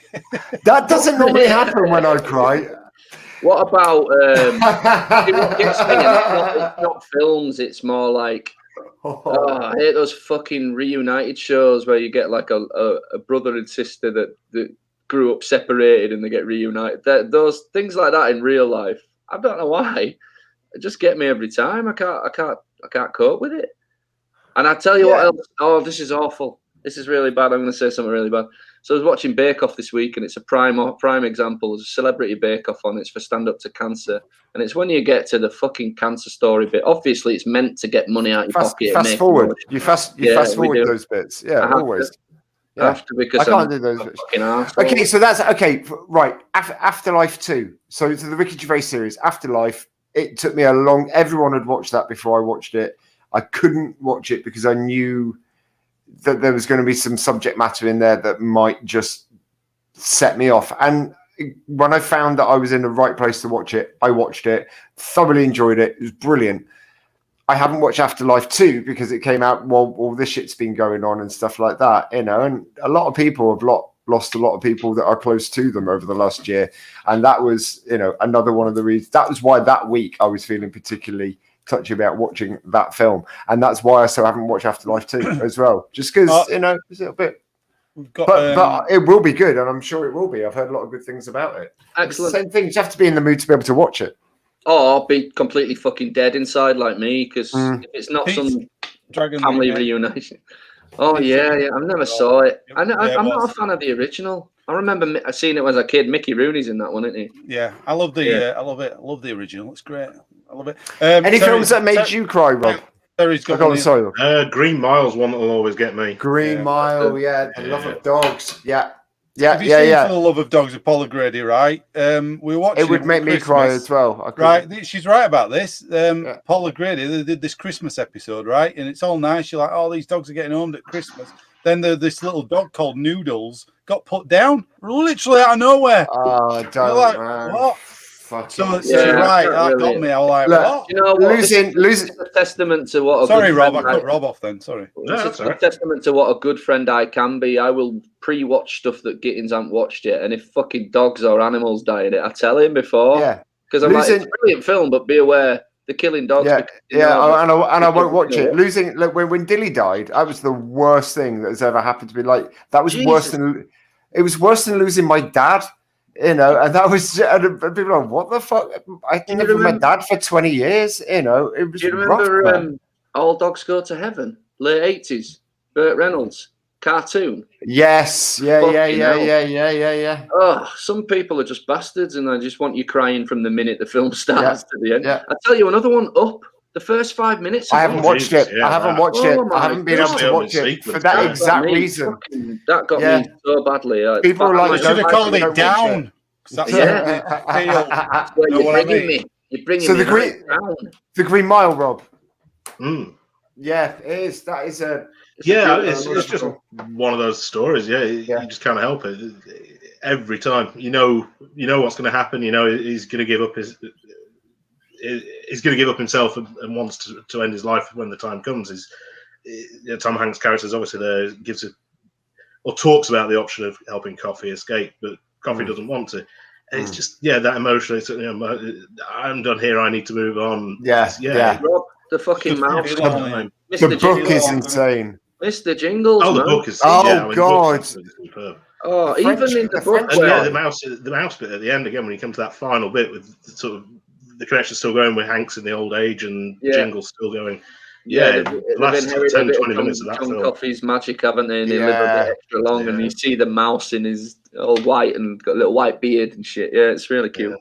I've forgotten about that. God, that is a brilliant film. The book is superb. It's not just sad though, is it? That film's got everything. I mean, the bit where the fucking Sam Rockwell comes into it, and is he Buffalo Bill or no? That's Silence of the Lambs. What's his character called? I can't remember his character, but he's the one who spits. Yeah, Wild Bill or something. It is Wild a Bill character. He spits the moon pie onto them, doesn't he? He spits that chocolate. Great character. And the Percy as well. The shitty little weasel guard. I didn't know Sponge. Yeah. The guy who played Toombs in one of the early X-Files, isn't it? Yeah. There's some great lines in it as well. Dude, I remember when it came out, and me and you and Dave Jones would stand around at the cinema just saying shit like, I'm smelling me some. What's that? Smelling me some. It says, what does he say? What in the blue fuck was that? An execution, a successful one. How can you call that successful? Edward Delacroix is dead. Yeah. There's some great stuff in it. It's great. I think it's a long film, isn't it? Is it about 3 hours or 2? Well, that was it's basically Shawshank Redemption with a touch of magic, isn't it? It's the same sort. I mean, I love Shawshank as well, and that almost makes me cry. Yeah, but not quite. That's a really good film, like example of 100% great casting all the way through. Yeah, it's wonderful. That was one of his King's stories that he released episodically in newspapers, so it just came out over. Pretty much the only one he did episodically. No, I think he's done a couple of others that just weren't not like that. Made it big, exactly. Little short stories and stuff. But that came out in like a series of almost graphic novels, tiny little novellas. Because I bought the collected volume, and it was fucking amazing book. All right, money bags. Speaking of episodically, we might have some new content for the channel. We talked about looking at the episode 9. Sort of, is it a rejected script, Chris, or is it unmade? Unmade. They were going to make it, and then Carrie Fisher passed away, so he had to scrap it basically. And we were looking at doing it on the show. But what we decided we're going to do is we're going to release it episodically, and we're going to have it as some extra content for our channel. So I think Rob, you up for being involved in it, right? Yeah, if you want me, I'll happy to do that. We want you, Rob, and we're going to be able to, and we're going to edit that together, and we're going to release it episodically and stick that out on our channel as well. So watch this space. In fairness to you guys, we'd probably say we're probably going to be a little bit selfish and give ourselves the best roles and stuff. But if you want a part as an extra, a one-liner, send us a message. We'll see if we can get you involved. Yeah, feel free to comment. I mean, I'm happy just reading the stage directions. To be honest, I'm not bothered about having a part. The idea is, I think there's a bigger picture in that we're going to try and find some scripts that haven't been made, complete scripts, and do some exactly, and have that as a series of things on the channel where we can kind of release them. There's a carry-on script if you're up for it as well. There's a carry-on escape. If I was any of the carry-on impressions, I'd say yeah, but I think my best fucking carry-on impression is probably Barbara Windsor. It's been a while, but Lummy knows I can do a fairly decent Angela Lansbury from Beauty and the Beast when I want to as well. If only there were more roles for you available, Webb. That's the only compliment. That's the only compliment. Do you one from Beauty and the Beast? Do you one back? No, I'm not going to do it now. So do it. Go on, do it. Don't be shy. Stuck down here. You put him on the spot. Lummy is not like you. You do this to me all the bloody time. Yeah, because that's what you do. That's what you do. I don't have to do it. You know what I mean? Well, no, you don't. Show off No, as you well as don't a have to do it. That's the right. point, and neither does Nathan. You don't Come have on. to do it. Come on, do it. That's He'll the do only it. compliment I've ever had Do it. on an impression. Do it. No, Do it. Stop forcing him to Do do it. something he doesn't want to do. Do it. Do it. Do it. Do it right now. Do it. Do Do it. Do it. Do it. Well, as enjoyable as this content is, gentlemen. I can't do it. Now to the cabbage chip. Come on. You can do it. You've done it thousands of times. I haven't. I've done it. Only done it for you. I'll do a Kermit if you do your chip. Oh, you've got to do a better Kermit than that new guy. Shit. Oh, yeah. Lummy, I meant to tell you about this. This week I discovered a video on YouTube that is about Steve Whitmire getting sacked from Disney, and he no longer does the voice of Kermit. Hang on, is It's this a really new one? sad Is this tale. a new guy? Yeah, it's a guy called Matt The new Vogel. guy? Yes. Matt Vogel is called, dude. He's about 17 octaves deeper than... It sounds like, you know that joke? It just sounds like a... Oh, yeah, the Family Guy joke, wasn't it? With the wrong sounding Muppets. Yeah. Waka. I'm going to tell you a funny ass joke. That's a really good bit. Yeah. Hey, Do you want some? Do you want me to cook you some spaghetti or some junk? That's what Swedish chef says, isn't it? To Kermit in that. I watched it the other day, that clip actually. Hang on. So this new Kermit voice, right? There's a guy called Matt Vogel. What happened to the one before him? Steve Whitmire got sacked. Disney said that he'd started to make Kermit sound like he was on the edge and he was a bit of a manic depressive. Oh, and he'd said it on a talk show or something, hadn't they? On He the made a Ellen comment show. on the Ellen show. Ellen show, and Ellen says to Kermit, "How's it going?" And he's like, "Oh, you know, I've been, you know, like that bit where he's on about catching flies and his tongue's not what it used to be. The tongue's the first thing to go. It's kind of like that. I can't remember the exact joke, but basically that was the only thing he'd ever said, and the audience are laughing. They get it. It's funny and it's a joke, but Disney were like, "Nope, you're not doing that to our Kermit." So they replaced him with this guy who can't do Kermit's voice at all. Yeah. So you think Gina Carano's been treated badly? I mean, that's fucking awful. It's really bad. Because Steve Whitmire went on like Good Morning America, and he just said, "This is bullshit." He's like, "They've sacked me for no reason." They can is this recent? Past. Apparently, Steve Whitmire has not done the voice of Kermit for 3 years, and that's why Kermit in anything. So they did all these YouTube videos last year in lockdown. Kermit's not in them. He's hardly in them. And then, honestly, if you watch them side by side, the voice is fucking shocking. Shocking. It's awful. It's basically Kermit's dead now. Disney are never going to rehire Steve Whitmire because they fundamentally. There's loads of people on YouTube who do decent Kermits as well. Hey, Disney. It's like, hey, there's loads of people on YouTube who do great Kermit impressions. They've hired the guy who did the voice of Constantine in recent Muppets movies, the evil Kermit. So it's just weird. It's really weird. How strange. I mean, it just shows that they don't have any control over that property anymore. You know, I understand why they sacked Elmo. That was dodgy as fuck. But this guy didn't do anything.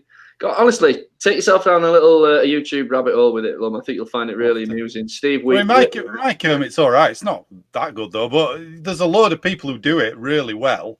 The guy who plays Glenn in Superstore is almost Kermit in real life. Like his voice. Yeah, that's true. Yeah, honestly, it's hard to imagine anybody worse. It's strange, isn't it? How they don't pick the right. I mean, there's so many people who can do it. Where you think, why? I understand the difficulty with getting Fozzie Bear and Miss Piggy perfect because Frank Oz was a fucking amazing guy, and they've never had that right since. Yeah, there's a guy I don't know. I can't remember the name. I watched quite a lot of impressionists, obviously, on YouTube. There's a guy who does an absolute spot on Miss Piggy. It's unbelievable. It's like Frank Oz, or even not. You know, if not better, if you can be better, but. There's loads of people out there. Why don't they hire them? Because they'll get them dirt cheap. Disney don't have a fucking clue what to do with the Muppets.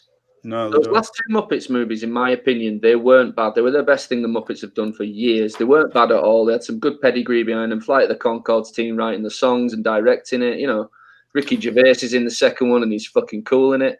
But yeah, they don't know what to do with it. They don't know why they've got this $1 billion property, but they keep fucking it up. Well, it seems like it's a Disney thing, isn't it? They're buying up every franchise that they can, to put on their streaming platform services so that they can overtake Netflix and Amazon and all that sort of stuff. They compete with HBO and all those other streaming subscription channels. But that's not good enough. They need to be able to then be responsible enough to handle those shows properly. For example, like they've done with Marvel now. They've got somebody who knows what they're doing, or a team of people that know what they're doing, who've got a plan for the future. They've got a roadmap.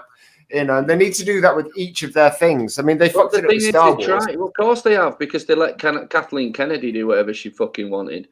And that's a prime example. So they've got this $1 billion property that everybody's really eager to see more of.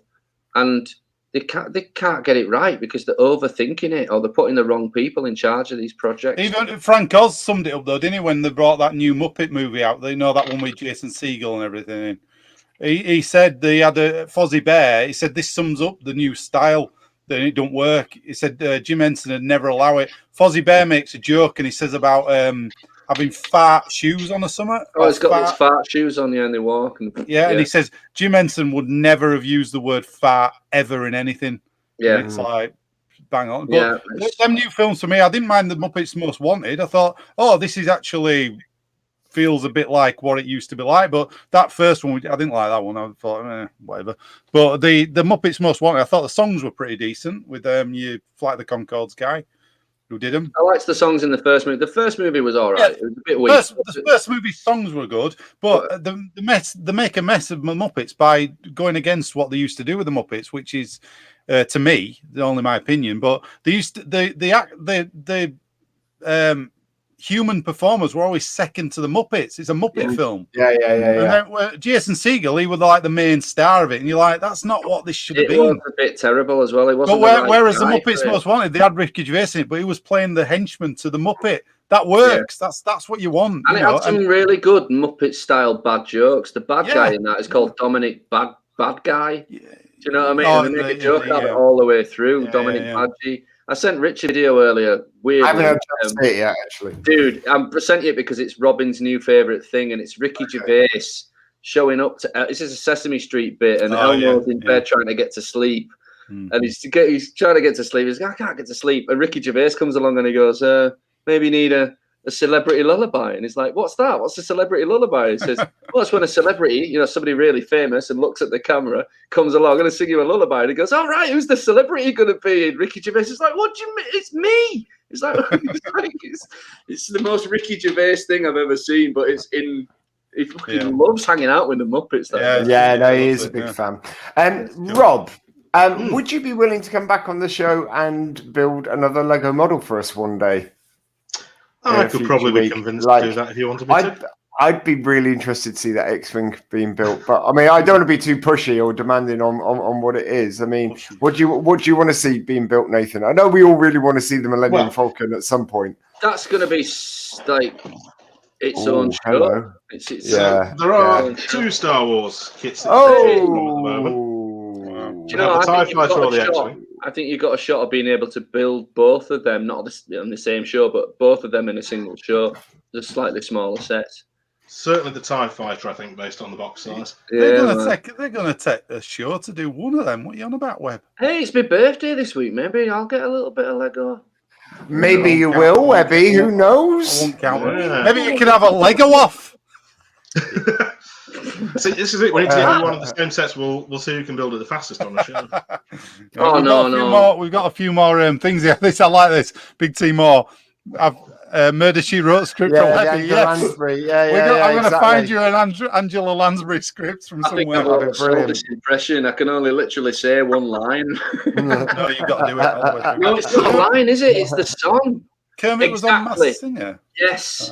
This was on the fucking thing. And this is where the whole audience is watched. So there was a character on the Masked Singer, the American version, that was a snail. Nobody could guess who it was because the fucking guy doesn't sound like Kermit at all. And anyway, when he pops out at the end, they unmasked him, and Kermit the Frog was there, and I'm just like, this is... So now what? The Muppets are relegated to fucking cameo celebrity appearances on reality shows like that. And when he spoke, the whole audience kind of went, That's not fucking Kermit. What's going on here? And it started this furore of Twitterers going, Oh no! Oh wow! It's really awful. It's really, for a fan like me, it's fucking tragic. I mean, do they audition these people though? That's what. Dude, this guy's he's already got his foot in the door. He works for the Muppets. He's worked for the Muppets for years. He does several different characters, but he is not the guy that should be doing Kermit by all accounts. I feel really bad for the guy. He probably fucking knows it. Honestly, you'll be shocked when you see it, man. It sounds like B.A. Baracus doing it or something. It sounds like Frank Bruno doing the Muppet, doing Kermit. It's just totally weird. Lummy, have we got any more comments before we finish up for the evening? Big Team R. I see Mooch TV channels release some Muppet related. So Big Team R, are you Mooch TV? Is it Dave then? Because we didn't know who Big Team R was. Might be Dave. I don't know. Mentioning Mooch TV. On YouTube, is that? Is Mooch TV on YouTube? Yeah. Go check out Mooch TV, folks. So we should all support each other. Is that his channel? I don't know if this is Dave. If he's put a different name on here, I don't know. But Dave. I know Dave. He runs Mooch TV. He does some good stuff. Maybe he doesn't want to be outed with his real name, and he prefers his online persona. Big Team Mooch TV, so obviously. Maybe not. Well, I've got a TIE Fighter. That's a vote for the TIE Fighter. Yeah, I'm up for doing that. I've just got a new microphone and I'm desperate to trump and I don't want to see how active I'm doing. I'm going to go now because I'm going to do a big fart and I don't want to. We're all desperate to trump. I got to see. Get off my show, Trump. You prick. I can't do it. Hey, Trump impressions are few and far between now. You can't do them anymore because there's no work. I was getting so many Trump impressions on lockdown. It was unbelievable. And I got one through the other day. I was like, oh, really? That's interesting. You need to do you need to do a Boris Johnson and a Joe Biden. I can do Boris Johnson pretty much. Dude, you can do Joe Biden. It's not. I can't do Joe Biden. It's hard. He's hard to do. I've tried and I'm like, I don't know. You just end up. You can do it, Lummy. You'll get there. Yeah, I believe in you. I can manage Angela Lansbury. You can do whatever. Well, we don't know if you can manage Angela Lansbury because there's no proof. There's no recorded proof of it. So I don't want to. I don't want to know about managing Angela Lansbury. Chip. You see, I can't do it, man. Can't do it. No, it's not. It's the song. I sing the song, and it sounds. Just do it, and then we know. Just no. Okay, why don't you one day this week just record it into your phone and then just play it on the show next week? Because I'm terrified that Lummy's wrong and it actually sounds fuck all like Angela Lansbury. Great. It's the best. Out myself. It's the best impression you do. For some reason, I can do impressions when I sing. The thing about impressions, it doesn't have to be that good if you just take it with a pinch of salt. You can just as long as you say the person's name when you're doing the voice, then it doesn't matter. Give us an impression to do now. Go on. Alan Dick. No, one I do, you bastard. All right, okay. But it doesn't matter because it doesn't have to sound just like them. I know, but I'll have a go. And also, we've got a young audience. They're not going to remember half the people. You don't fucking know. I get that all the time. They say don't do ones that are ancient. Everybody moans. And I'll do what I want. I'll do my Frank Spencer if I want. I don't give a fuck. All right, do KSI. Oh, KSI. Oh man.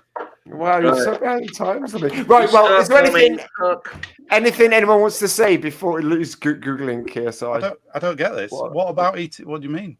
What about you in ET? What about you in ET? We haven't got enough time to sing that. Nah, we ain't got enough time. Oh, the song, of course, yeah. I wonder what you're on about. So anyone got anything that they want to plug before next week? Lummy, what's going on with you this week? What shows have you got going on that you want to Big Team R said no, it's not Dave, just saw my YouTube feed. All right. So that's what I'd say if my name was Dave, but didn't want to be called Dave. Go on. Right then. So usual stuff this week. Tomorrow night, actually, me and Rob, we're on Tuck Bushman and the Werewolves of Windy Crack commentary live at 8 o'clock. Nice. If you've not seen the film before we talk all over it, you can watch it on YouTube before we do the commentary. It's only a short film as well, so come for that 8 o'clock on all the channels. Tuesday, I've got my soundtrack show, What's the Score, 8 o'clock on Box Office Radio. And Has Legend of Piddledown Dale been taken off Amazon? Yeah. How did that work? It wasn't on Amazon, that one. I don't think. I think it was just... Yeah, it was. I saw it on there. At one point, yeah. Yeah, I saw it on there. Well, now it's with that film company. What's it called? Trauma Films. Okay. You know So what, Toxic Avengers? Yeah. Wow, okay, pretty famous. That's awesome. That's cool. Yeah, pretty famous in the B world, the B movie world.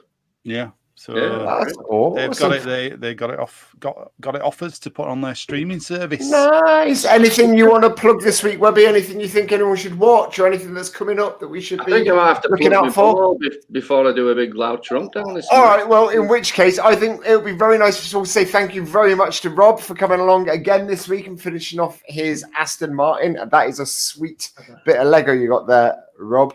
It's awesome. So thank you very much. Thank you for coming on the show, and we're looking forward to you come back on another show to come and build the TIE Fighter, and also to keep an eye out for Rob to do our Star Wars little mini series that we're going to be doing, our episodic adventure on our YouTube channels. Thank you very much to all of you. Thank you to Big T. Thank you very much to Terry. Thank you very much to Martin and everyone else who's been watching the show. Thanks to Webby and Lummy. My name's been Rich, and this has been It's All Geek to Me. See you all next week, folks. Goodbye. Bye. See ya.